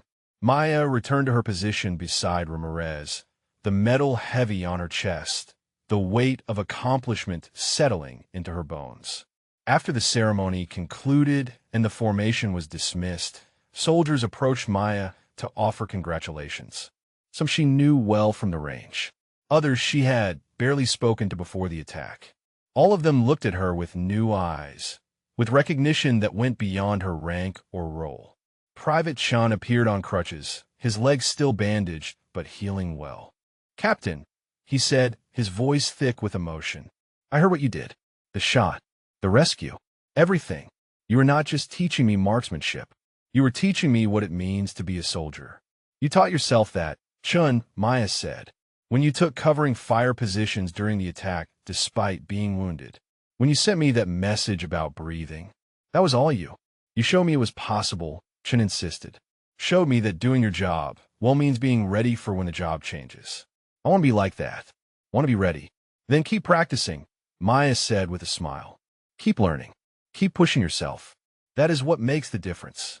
She spent an hour accepting congratulations and deflecting praise, uncomfortable with the attention but recognizing its importance. This was how the military processed extraordinary events, through ceremony and recognition and the communal acknowledgement of exceptional service. It mattered to the soldiers who had served alongside her, mattered to the institution that needed heroes to inspire others. So she accepted it gracefully, even as part of her wanted to escape back to the quiet routine of teaching. Later, as the crowd dispersed, Maya found herself alone near the flagpole at the center of the compound. She looked up at the American flag, snapping in the breeze, thinking about the 3 soldiers whose names had been read at the beginning of the ceremony, thinking about their sacrifice and how close the casualty count had come to being catastrophic. A voice spoke behind her. "Quite a day, Captain." Maya turned to find a woman in her 40s wearing colonel's insignia. She did not recognize her, which meant she was part of the investigation team that had arrived to conduct the formal after-action review. Colonel Susan Hendricks, the woman, introduced herself. "I am here conducting the inquiry into the attack. I want to speak with you informally before the official debriefing tomorrow." "Of course, ma'am," Maya said. Hendricks studied her with sharp intelligence. "I have been reviewing your file. The complete one with all the classified annotations. You have an impressive record, Captain. Also an interesting pattern of being assigned to positions well below your capability level." "I go where the Army sends me, ma'am." "Yes, well, the Army has a documented history of sending talented women to positions where their talents go underutilized," Hendricks said bluntly. "I am working to change that. General Harrison has briefed me on his plans for a Special Operations Marksmanship Task Force with you at the lead. I am here to tell you that initiative has support at the highest levels. We will make it happen." Maya felt a surge of hope. "That is good news, ma'am. It is also the minimum of what you have earned," Hendricks said. "Captain, what you did here is going to change things. Already, I am getting requests from other commanders asking why they do not have precision rifle programs, why their marksmanship instructors are not being utilized at higher levels. You have proven a concept that the Army needs to embrace more broadly." "I just did my job," Maya said. Hendricks smiled. "That is what every exceptional soldier says. But your job was teaching basic marksmanship. What you did was combat operations at the highest level. The gap between those two things is where your future lies. Teaching others to bridge that gap, to be ready when the situation demands more than their job description." She handed Maya a folder. "These are preliminary orders. Your transfer to the new task force will be effective in 60 days. You will spend that time here at Sentinel wrapping up your current assignment and preparing for the transition. Major's rank will be conferred when you assume the new position." Maya took the folder, feeling the weight of the future contained within. "Thank you, ma'am. I will not let you down." "I know you will not," Hendricks said, "because if I thought there was any chance of that, I would not be supporting this initiative. The Army needs more officers like you, Captain.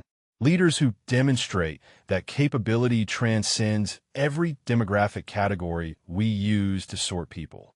Your example matters beyond just your individual achievements." The colonel departed, leaving Maya alone with the folder and her thoughts.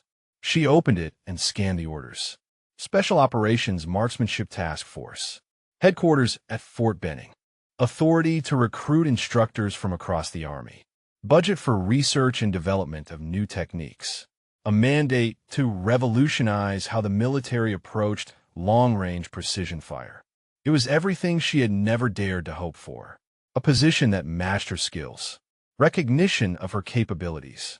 A platform to make systemic change rather than just individual impact. Maya looked down at the silver star on her chest, thinking about the 10 minutes that had earned it. About the general who had 10 minutes to live and the woman who had run 800 meters to make an impossible shot at 9:47. About how one morning of refusing to accept limitations had opened doors she had not known existed. She thought about her brother, dead in Afghanistan but alive in her memory. about how he had believed she could do anything and had taught her to believe it too, about how his death had motivated her to serve, to teach, to make other soldiers better, so maybe fewer families would receive the folded flag and the formal condolences. This new position would let her do that at scale, would let her influence doctrine and training across the entire army, would let her prove that excellence was not gendered, that capability could come from unexpected sources, that assumptions were limitations waiting to be shattered. Maya closed the folder and tucked it under her arm. Tomorrow she would return to teaching, would help Chun with his marksmanship, would run qualification courses, would do the job she had been assigned, even as she prepared for the job she had earned. But she would do it differently now, would do it with the confidence of someone who had proven themselves under the worst conditions, with the authority of a Silver Star recipient, with the knowledge that sometimes doing your job meant exceeding every expectation and redefining what was possible. The impossible shot had changed everything. Now Maya would spend the rest of her career teaching others that impossible was just another word for not yet accomplished. 2 weeks after the attack, Maya stood on the rifle range at dawn, the familiar smell of gun oil and desert sand grounding her in routine. The range had been her sanctuary before the attack, the place where she felt most herself. Now it felt different, sacred somehow. This was where she had taught Shin, where she had practiced the fundamentals that saved General Harrison's life, where she had proven day after day that patience and precision mattered. She was setting up targets when she heard boots on gravel behind her, turned to find a group of soldiers approaching, led by Private Shun on crutches. Behind him walked a dozen other soldiers, some she recognized from her classes, others she had never formally instructed. They came to attention when they reached her position. "Captain," Shin said formally, "we request permission to train with you this morning." Maya looked at the assembled group. "At ease," she said. "What brings you all out here before sunrise?" Shin glanced at the others, then back to Maya. "Ma'am, we have been talking about what happened during the attack, about what you did, and we realized something. We have been coming to your classes thinking you were just teaching us to qualify, to check a box. But you were teaching us something more important. You were teaching us to be ready for anything." One of the other soldiers, a young woman named Specialist Rodriguez, stepped forward. "Captain, half the people on this base did not take marksmanship instruction seriously before the attack. We thought it was just range time, target practice, something to get through so we could go back to our real jobs. But you showed us that being good with a rifle is not about scores. It is about being capable when it matters. We want to learn for real now," another soldier added. "Want to train the way you train. Want to be as good as we can be." Maya felt emotion tighten her throat. This is why she taught, not for medals or recognition, but for moments like this when soldiers understood that excellence was not optional, that every skill might someday matter, that being ready meant taking every training opportunity seriously. "All right," she said, "but I need to be clear about something. Why I'm going to teach you is hard. It will require hours of practice. It will be frustrating. You will fail repeatedly before you succeed. And most of you will never need to make a shot like the one I made during the attack. Is that acceptable?" "Yes, ma'am." The group responded in unison. "Then let us start with breathing," Maya said, "because everything else builds from that foundation." She spent the next 3 hours teaching fundamentals with an intensity she had not brought to regular qualification courses. Showed them how to control their breath in ways that affected heart rate and muscle tension. Demonstrated sight picture and trigger control with exacting precision. Made them practice dry fire until their hands cramped and their eyes watered from concentration. This was real instruction, the kind she had received from the best marksmen in the Army, the kind that built not just competence but excellence, the kind that saved lives. Chin struggled on his crutches but refused to sit out. When Maya tried to suggest he rest his injured leg, he shook his head stubbornly. "You did not rest when you got shot, Captain. I can handle some crutches." Maya smiled at his determination. "All right, but if that leg starts bleeding through the bandage, you are done for the day." "That is an order." She worked with each soldier individually, correcting stance and grip, adjusting positions, providing the kind of detailed feedback that most marksmanship instructors did not have time or inclination to give. This was what she loved, the teaching, the moment when a soldier's eyes lit up with understanding, the gradual improvement that came from focused effort. By mid-morning, word had spread and more soldiers appeared at the range. Soon Maya had 25 people waiting for instruction. She organized them into groups, had the more advanced students help the beginners, created a training system on the fly that maximized learning for everyone. Staff Sergeant Murdoch appeared around 1,000 hours with his ranger team. "Captain," he said, "mind if we join? Figure we could use some advanced instruction from someone who actually knows what they are doing." Maya gestured to open positions on the firing line. "Plenty of room, Staff Sergeant. But I warn you, I'm going to treat you like everyone else. Your Ranger tab does not exempt you from doing the fundamentals correctly." Murdoch grinned. "Would not have it any other way, ma'am." The day stretched into afternoon as Maya taught and corrected and demonstrated. Her wounded shoulder ached, but she pushed through it. This was too important. These soldiers had come to her wanting to be better. She owed them her best effort regardless of personal discomfort. Lieutenant Colonel Ramirez stopped by in the early afternoon, watching from a distance as Maya ran the range. When she called a break, he approached her. "Captain," he said, "I have been watching you work. This is remarkable. You have got half the base out here training on their own time. Training hard. I have never seen anything like this level of voluntary engagement." "They want to learn, sir," Maya said. "They just needed to understand why it mattered." Ramirez nodded thoughtfully. This is what the new task force should look like. Not just teaching techniques, but creating culture. Making soldiers understand that excellence is the standard, not the exception. "You're going to do important work, Captain." He paused, then added more quietly. "I wanted to apologize again for how I treated you before the attack, for letting my prejudices blind me to your capabilities, for wasting months of your talent, because I could not see past my own assumptions." "Sir," Maya said, "we all have blind spots. The difference is whether we acknowledge them and change. You have done that. That is all anyone can ask." "Still," Ramirez said, "I should have known better. Should have been better. Moving forward, I will be." He watched the soldiers on the range for another moment. "By the way, I received word from Fort Benning. Your orders are being expedited. You will transfer in 4 weeks instead of 60 days. They want you to start setting up the task force as soon as possible." "For weeks," Maya repeated. "That is fast." "The Army moves slowly until it does not," Ramirez said with a slight smile. "When senior leadership decides something is a priority, things happen quickly. Your new position is a priority. They want you in place before the next training cycle begins." Maya looked at the soldiers on the range, at Chun helping Rodriguez with her stance, at Murdoch demonstrating breathing technique to a younger ranger. For weeks to finish here and prepare for the next chapter. It seemed impossibly short and also exactly right. "I will be ready, sir," she said. The afternoon continued with more instruction. Maya taught wind, reading using improvised indicators.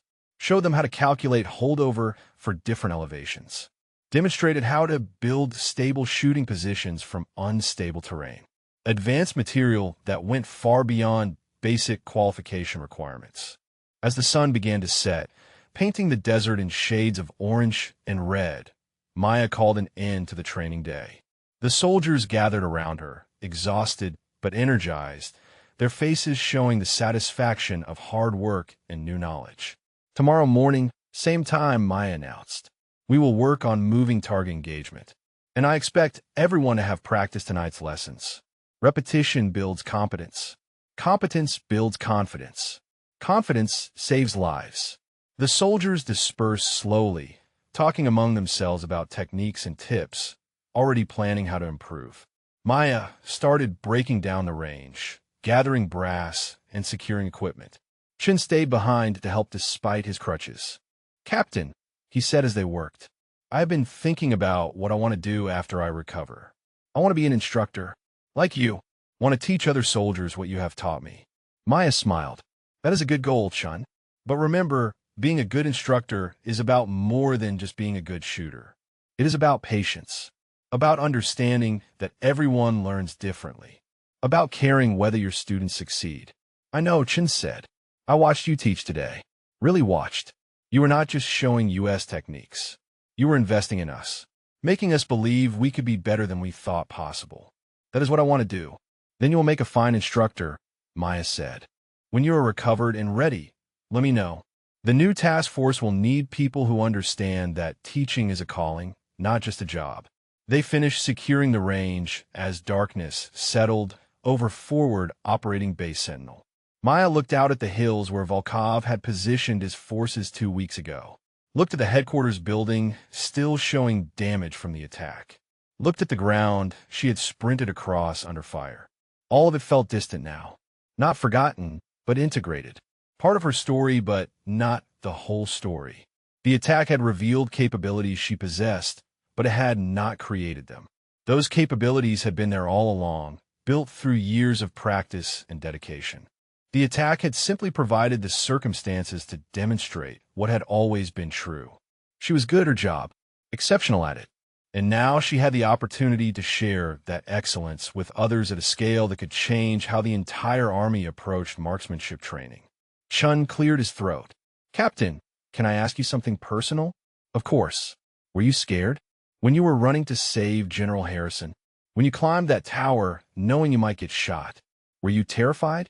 Maya considered lying, considered giving the stoic answer that soldiers were supposed to give. But Chun deserved honesty. Yes, she said. I was absolutely terrified. Thought I was going to die multiple times. My hand was shaking so badly I could barely hold my rifle. But you did anyway, Chun said. That is what courage is, Maya replied. Not the absence of fear, but action despite it. Anyone who tells you they were not scared in combat is either lying or did not understand the situation. Fear is normal, natural. The question is whether you let it stop you from doing what needs to be done. Chun nodded slowly, processing that. Thank you, Captain, for being honest, for being real instead of just being a hero. I'm not a hero, Chun, Maya said firmly. I'm a soldier who had the right skills at the right time and made the choice to use them. That is all. The real heroes are the ones like Thompson and Reyes and Kim who did not get to go home. I just got lucky. With respect, ma'am, Chun said. Luck did not make that shot. Skill did. Your skill. And that matters. Maya smiled in the darkness. Get some rest, Chun. Tomorrow morning, we work on breathing under stress. You're going to hate it. Looking forward to it, Captain, Chun said, and headed back toward the barracks on his crutches. Maya stood alone on the range for a few more minutes, breathing in the desert night air, feeling the weight of the silver star in her pocket, where she carried it when not wearing her dress uniform. Feeling the weight of expectation and opportunity and responsibility. In 4 weeks, she would leave forward operating base Sentinel, would start the next chapter of her career, would build something new and important from the lessons learned here. But tonight, she was still the marksmanship instructor, still the teacher who stayed late to help struggling soldiers, still the woman who believed that excellence was achievable through dedication and that everyone deserved the chance to be better than they thought possible. That would not change regardless of rank or position or recognition. That was who Maya Okonkwo was at her core. A teacher, a soldier, a woman who refused to accept limitations. She looked up at the stars, thought about her brother, and smiled. I made the shot, she whispered to the night. Made it count, just like you taught me. Then she walked back toward her quarters, ready for whatever tomorrow would bring. For weeks passed faster than Maya expected. The days blurred together in a rhythm of teaching, preparation, and transition. She ran the range every morning with growing crowds of soldiers who wanted to learn from the woman who had made the impossible shot. She packed her belongings slowly, each item a memory of her time at Forward Operating Base Sentinel. She said goodbye to people and places that had become familiar. On her final morning at Sentinel, Maya woke before dawn one last time and walked to the rifle range. The desert air was cool and still. Stars faded as the eastern horizon began to lighten. She stood at the firing line where she had spent hundreds of hours teaching, breathing in the smell of sand and gun oil, committing the moment to memory. This range had been her proving ground, not during the attack, but during the months before when she patiently taught fundamentals to soldiers who did not always appreciate the lessons. when she demonstrated excellence without recognition. When she chose to be the best instructor she could be regardless of whether anyone noticed. The attack had revealed her capabilities to others, but the range was where she had proven them to herself day after day. That mattered more than any medal. She heard footsteps behind her and turned to find Chun, still on crutches but moving more easily now as his leg healed. He carried 2 cups of coffee and offered her one. "Figured I would find you here, Captain," he said. "Could not let you leave without a proper goodbye." Maya accepted the coffee gratefully. "You're up early." "Had to be," Chun said.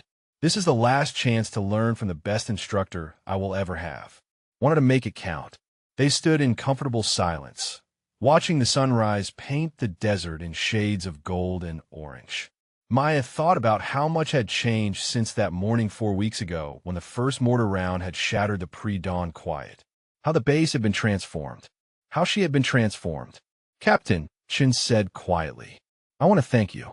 Not just for teaching me marksmanship, for showing me what it means to be a soldier. To do your job with excellence even when no one is watching. To be ready for moments you cannot predict. To care about the people you serve with. You taught yourself that," Maya said. "I just provided the framework." "Maybe," Chun said, "but frameworks matter. Especially when you are young and trying to figure out who you want to be. You gave me a model to follow. Showed me that doing ordinary things extraordinarily well is how you prepare for extraordinary moments." Maya smiled. "That is a good lesson to learn. Hold on to it." "I will," Chun promised. "And Captain, I meant what I said about becoming an instructor. When I recover, when I am qualified, I want to apply to your task force. I want to learn how to teach the way you teach."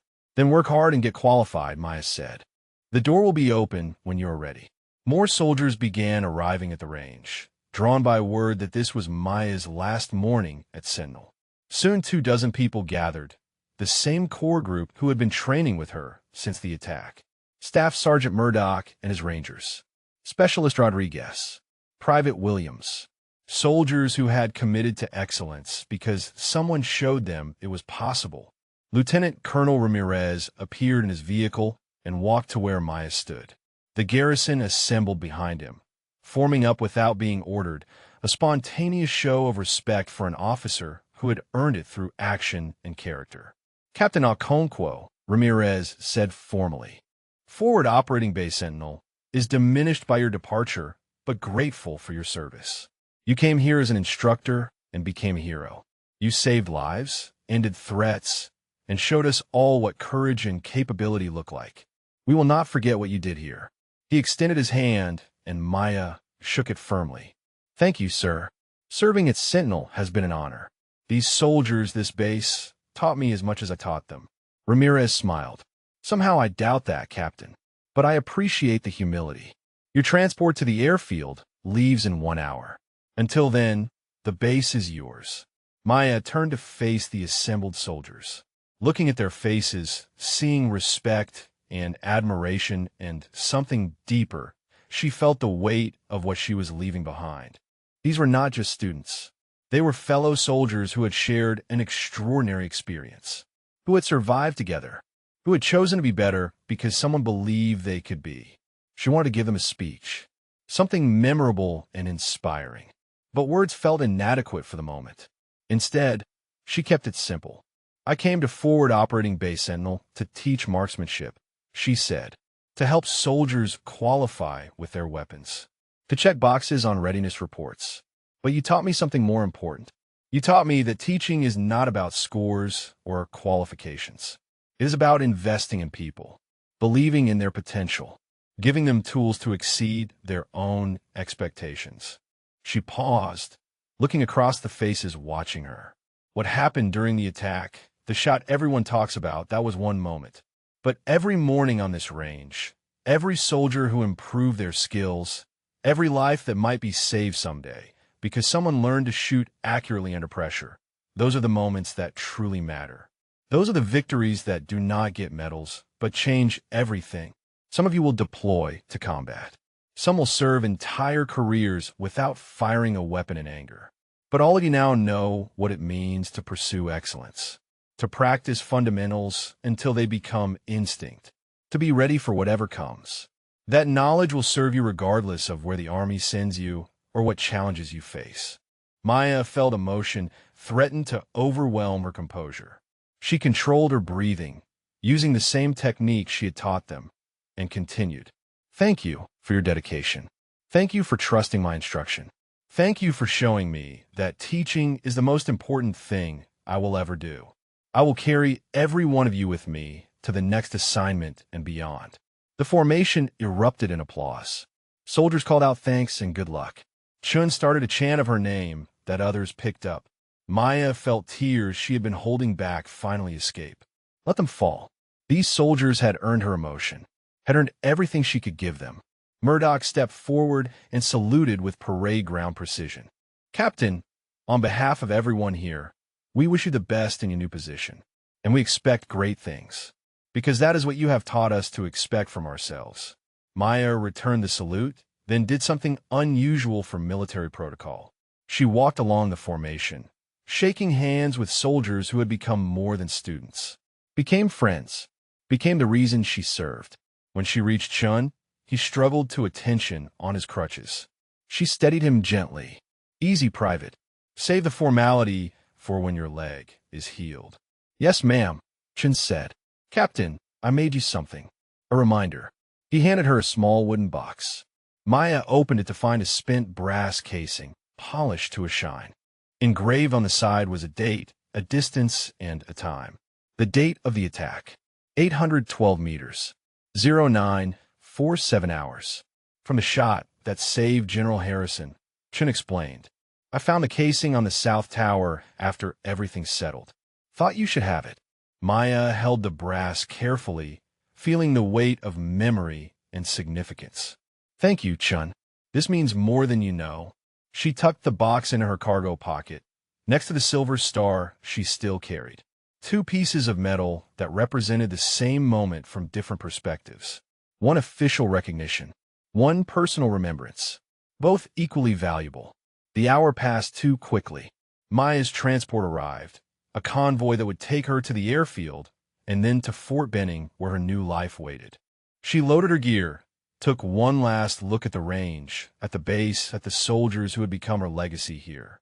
As the convoy pulled away, Maya looked back at forward operating base, Sentinel growing smaller in the distance.